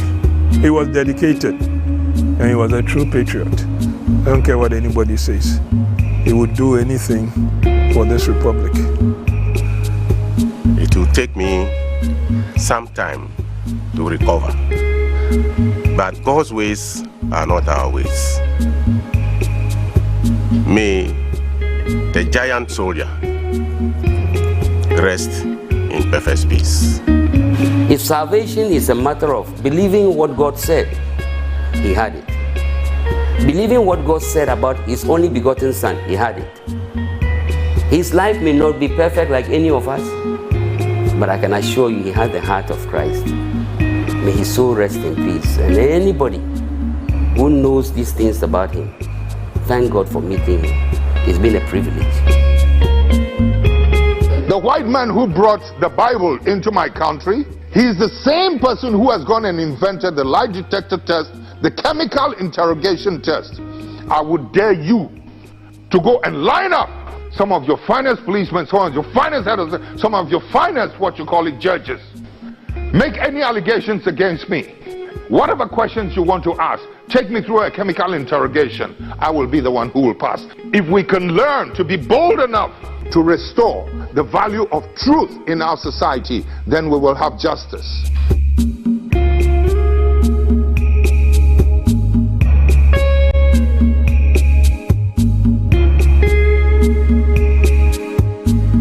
His name lives on as a perpetual flame that will continue to burn in the hearts of all who seek justice, probity, accountability, and social justice for all Ghanaians.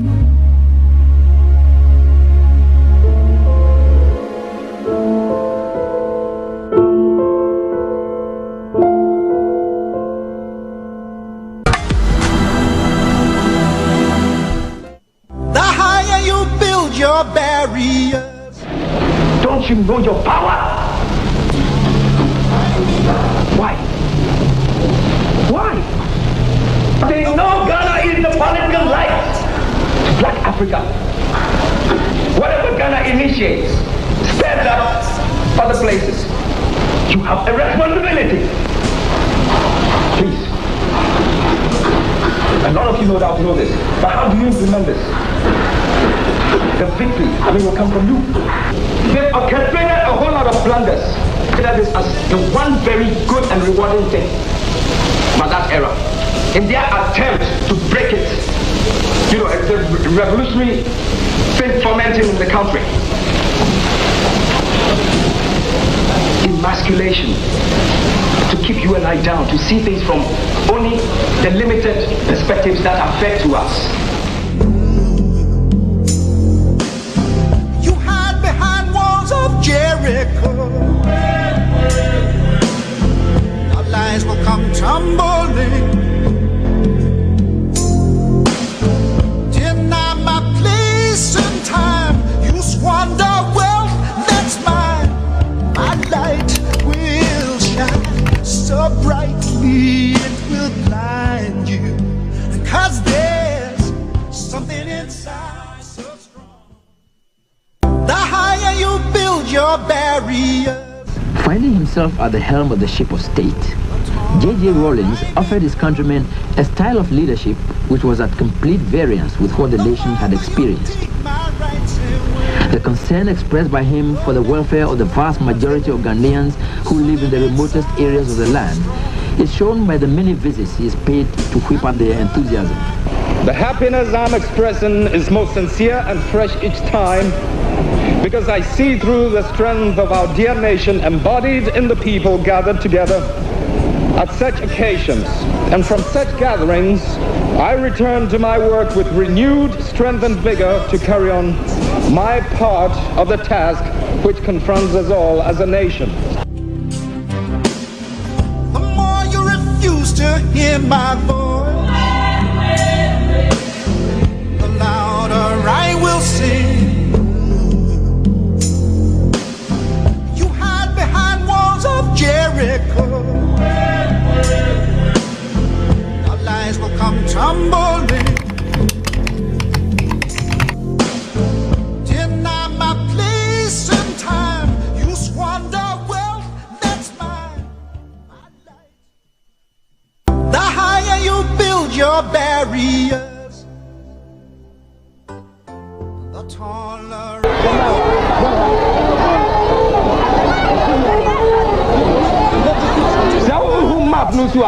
This is one place, you see, uninhabited. Fair enough. And one thing I mean from pioneers, no. Ladies and gentlemen, give us something in a few years' time. Say who are from plains are. Let it be testimony, a reflection of a new Ghana of a kind. People who moved into a new land, explored it and built it. For those of you who are going to be working on the grounds and plowing the fields, please watch out. I know they are from plains well.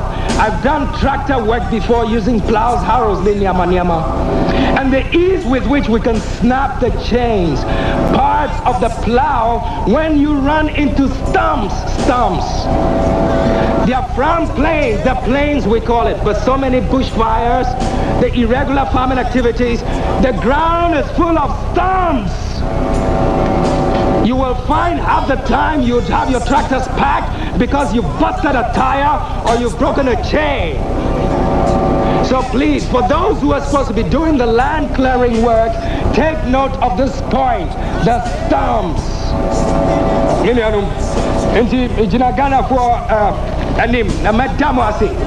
For all that you've done, and I can assure you, sir, these places are inaccessible.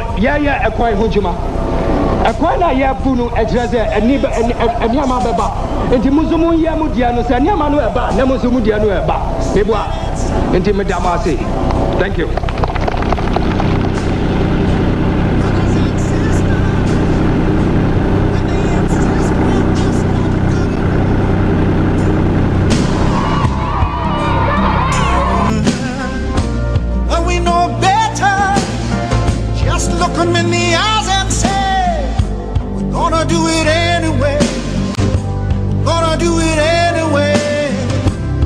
Inside so strong, and I know that I can make it, though you're doing me wrong, so wrong, and all that my pride was wrong.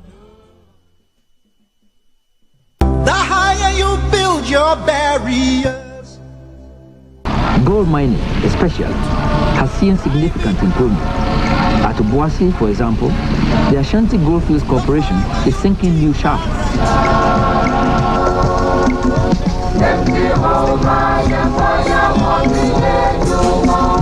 Ladies and gentlemen, what we're talking about is teamwork, the mutual respect which exists between members of a team dedicated to achieving a positive goal, irrespective of their rank, irrespective of their race, color, or skin. And I believe that Ashanti Goldfields can offer us a number of lessons about teamwork. We have welcomed genuine investors who are prepared to accept our mission to build a just, prosperous, and dignified nation. And the partnership between Ghana and foreign investors in this particular mine is today a good example of the mutual benefits that such a relationship can achieve. We welcome foreign investors who are willing to respect our rights and make a meaningful contribution to the economic development of the country. Deny my place and time, you squander wealth that's mine. My light will shine so brightly it will blind you, 'cause there's something inside so strong, so strong. I know that I can make it, though you're doing me wrong, so wrong. If all that my pride was gone, oh no. The higher you build your barriers. My brothers and sisters, all over the country, the very important exercise of registering all qualified voters is taking place. Many of the people who are now qualified to vote have never taken part in this kind of exercise before. Someone who is just over 18 years old today might have been only 8 years old or in primary class 2 or 3 when the last registration exercise probably took place. It is therefore not surprising that there are some misunderstandings about the purpose and importance of this exercise, and therefore a corresponding need for more public education. It is the duty of all patriots, be they chiefs, town development committees, CDRs, 31st December Women's Movement and Progressive Associations, CDOs, to assist in educating members of their communities. Our teachers will be useful in this exercise. Everybody is aware that registration is a necessary prelude to voting. If your name is not on the voters' register, you cannot vote, and neither can you present yourself as a candidate for election. My light will shine so brightly it will blind you. 'Cause there's something inside so strong, so strong. I know that I can make it. Though you're doing me wrong, so wrong. If all that my pride was gone, oh no. There's something inside so strong. The higher you build your barriers, the taller I become. The farther you take my rights away, the faster I will run. Another noteworthy visitor was Mwalimu Dr. Julius Nyerere, the chairman of the South Commission and former president of the Republic of Tanzania. For his contribution to the struggle to emancipate the African continent, he was decorated with the nation's highest honor, Order of the Star of Ghana. Hear my voice, the louder I will sing. You hide behind walls of Jericho, our lies will come tumbling. Deny my place and time, you squander wealth that's mine. My light will shine so brightly it will blind you. 'Cause there's something inside so strong, so strong. I know that I can make it. Though you're doing me wrong, so wrong. If all that my pride, the higher you build your barriers.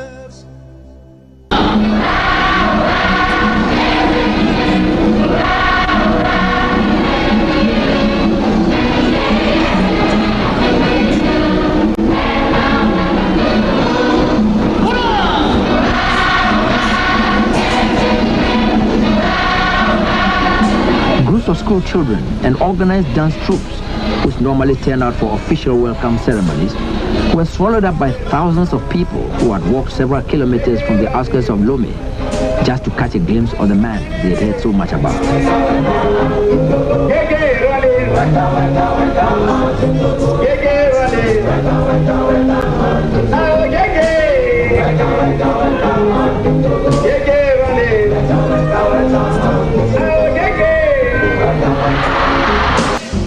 The louder I will sing.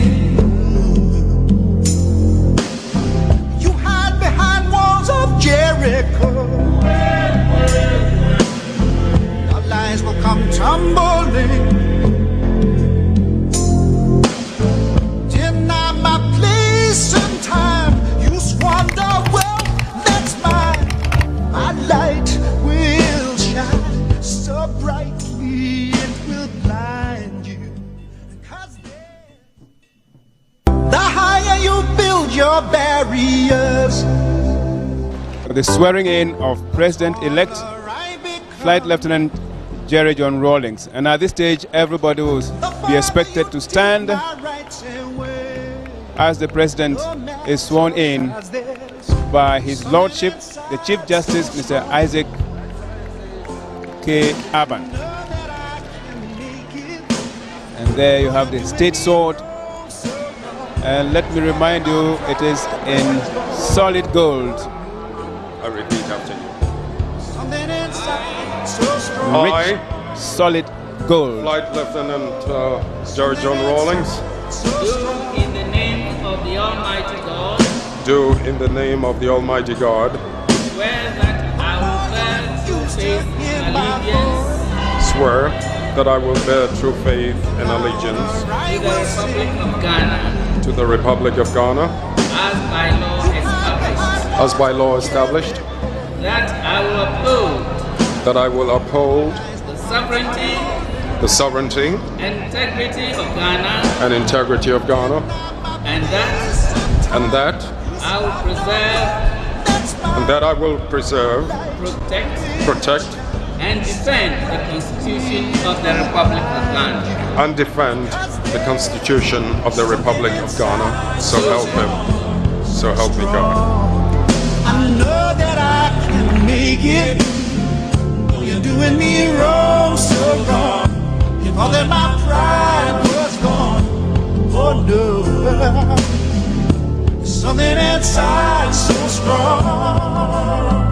Oh, something inside so strong.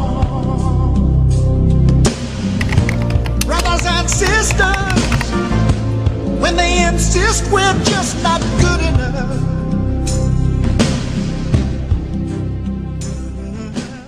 the higher you build your barriers. There's a battle to be fought. There are obstacles to overcome. There's a world struggle for human dignity to be won. Let us address ourselves seriously to the supreme tasks that lie ahead. To accomplish these aims, Africa must unite.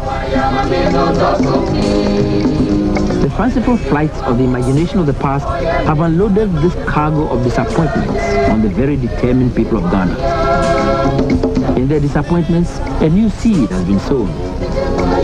In a dynamic world, the seed of the revolution must grow, since anything that refuses to change very soon becomes irrelevant and outmoded. The seed is not the tree. How the branches grow can only be determined by the efforts that go into its nurturing. That is how revolutions progress. You hide behind walls of Jericho. Your lies will come tumbling. Deny my place and time. You squander wealth that's mine. My light will shine so brightly it will blind you. Cause there's something inside so strong, so strong. I know that I can make it. The higher you build your barriers.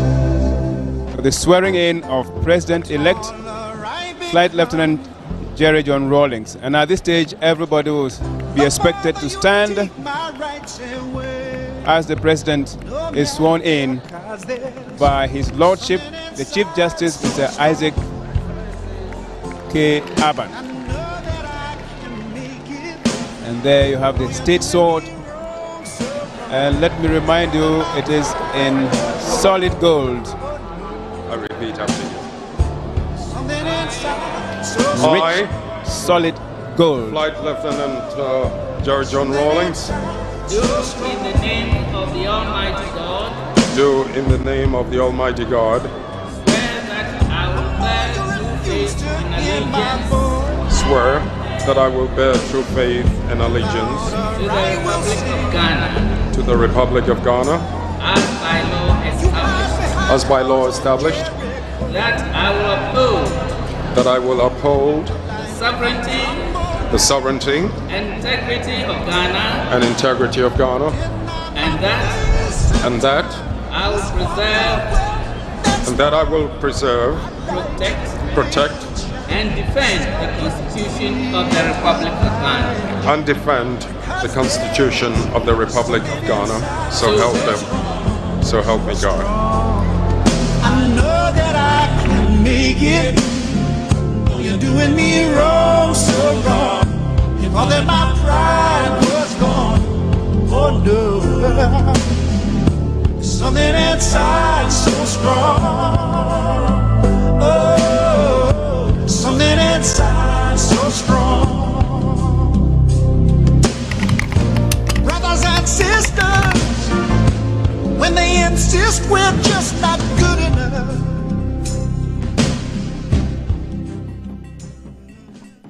The higher you build your barriers. Money is the one you see Jerry John Rawlings. on the right-hand side of Jerry John Rawlings. Do in the name of the Almighty God swear. Do in the name of the Almighty God swear. That I will bear true faith. That I will bear true faith. And allegiance. And allegiance. To the Republic of Ghana. To the Republic of Ghana. As by law established. As by law established. That I will uphold that I will uphold the sovereignty, the integrity of Ghana, and that I will preserve, protect, and defend the Constitution of the Republic of Ghana. The Constitution of the Republic of Ghana. So help me God. So help me God. The more you refuse to hear my voice, the louder I will sing. You hide behind walls of Jericho. Our lies will come tumbling. Deny my place and time. You squander wealth that's mine. My light will shine so brightly it will blind. The higher you build your barriers. There are many, many people in this country who will heave a sigh of relief to hear your restoration in this association. True. Whether you like them or not, you cannot deny the fact that very often they're standing for truth and justice.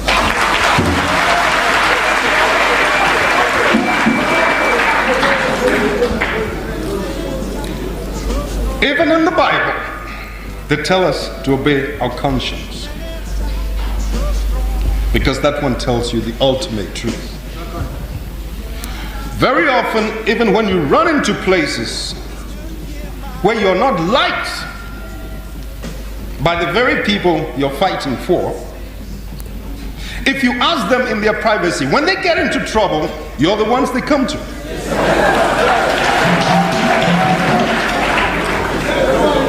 Ladies and gentlemen, in other words, I want you to maintain that tenacity, that loyalty, that dedication to the truth, no matter what it costs you, ladies and gentlemen, because the country needs it, our people need it. Ladies and gentlemen, make no mistake about it, we still have problems ahead of us. Economic problems, serious ones. There's only one thing I want to ask of you. When it comes to the truth, you've stood by it day and night without a penny, on empty stomachs. Don't compromise it.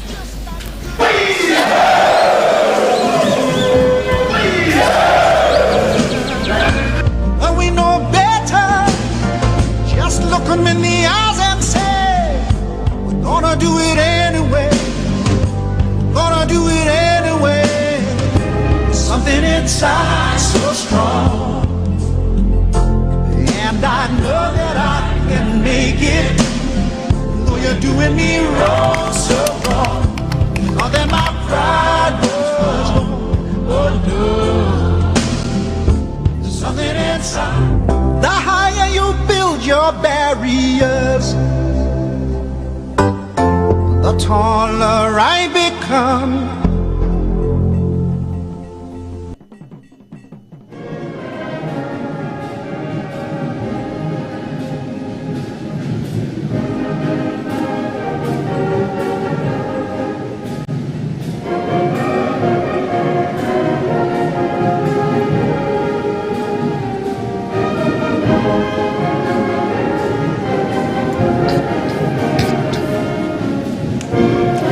Welcome back to the Accra International Conference Center, where we're still observing the day 3 of the funeral of the former President of the Republic of Ghana, Flight Lieutenant Jerry John Rawlings.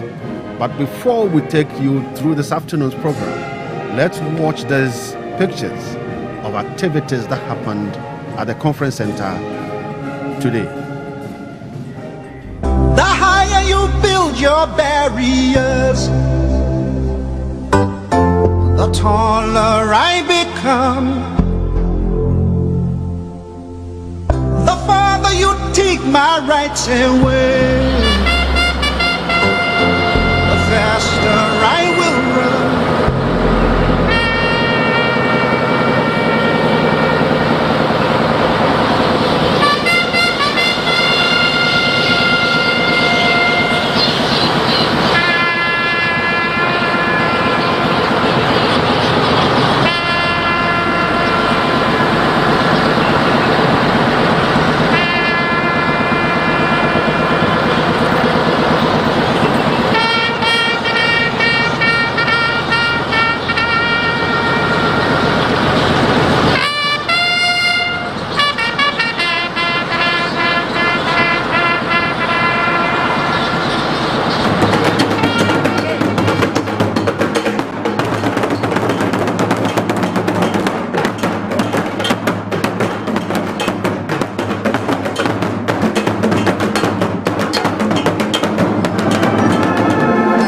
the barriers, the taller I become. The farther you take my rights away.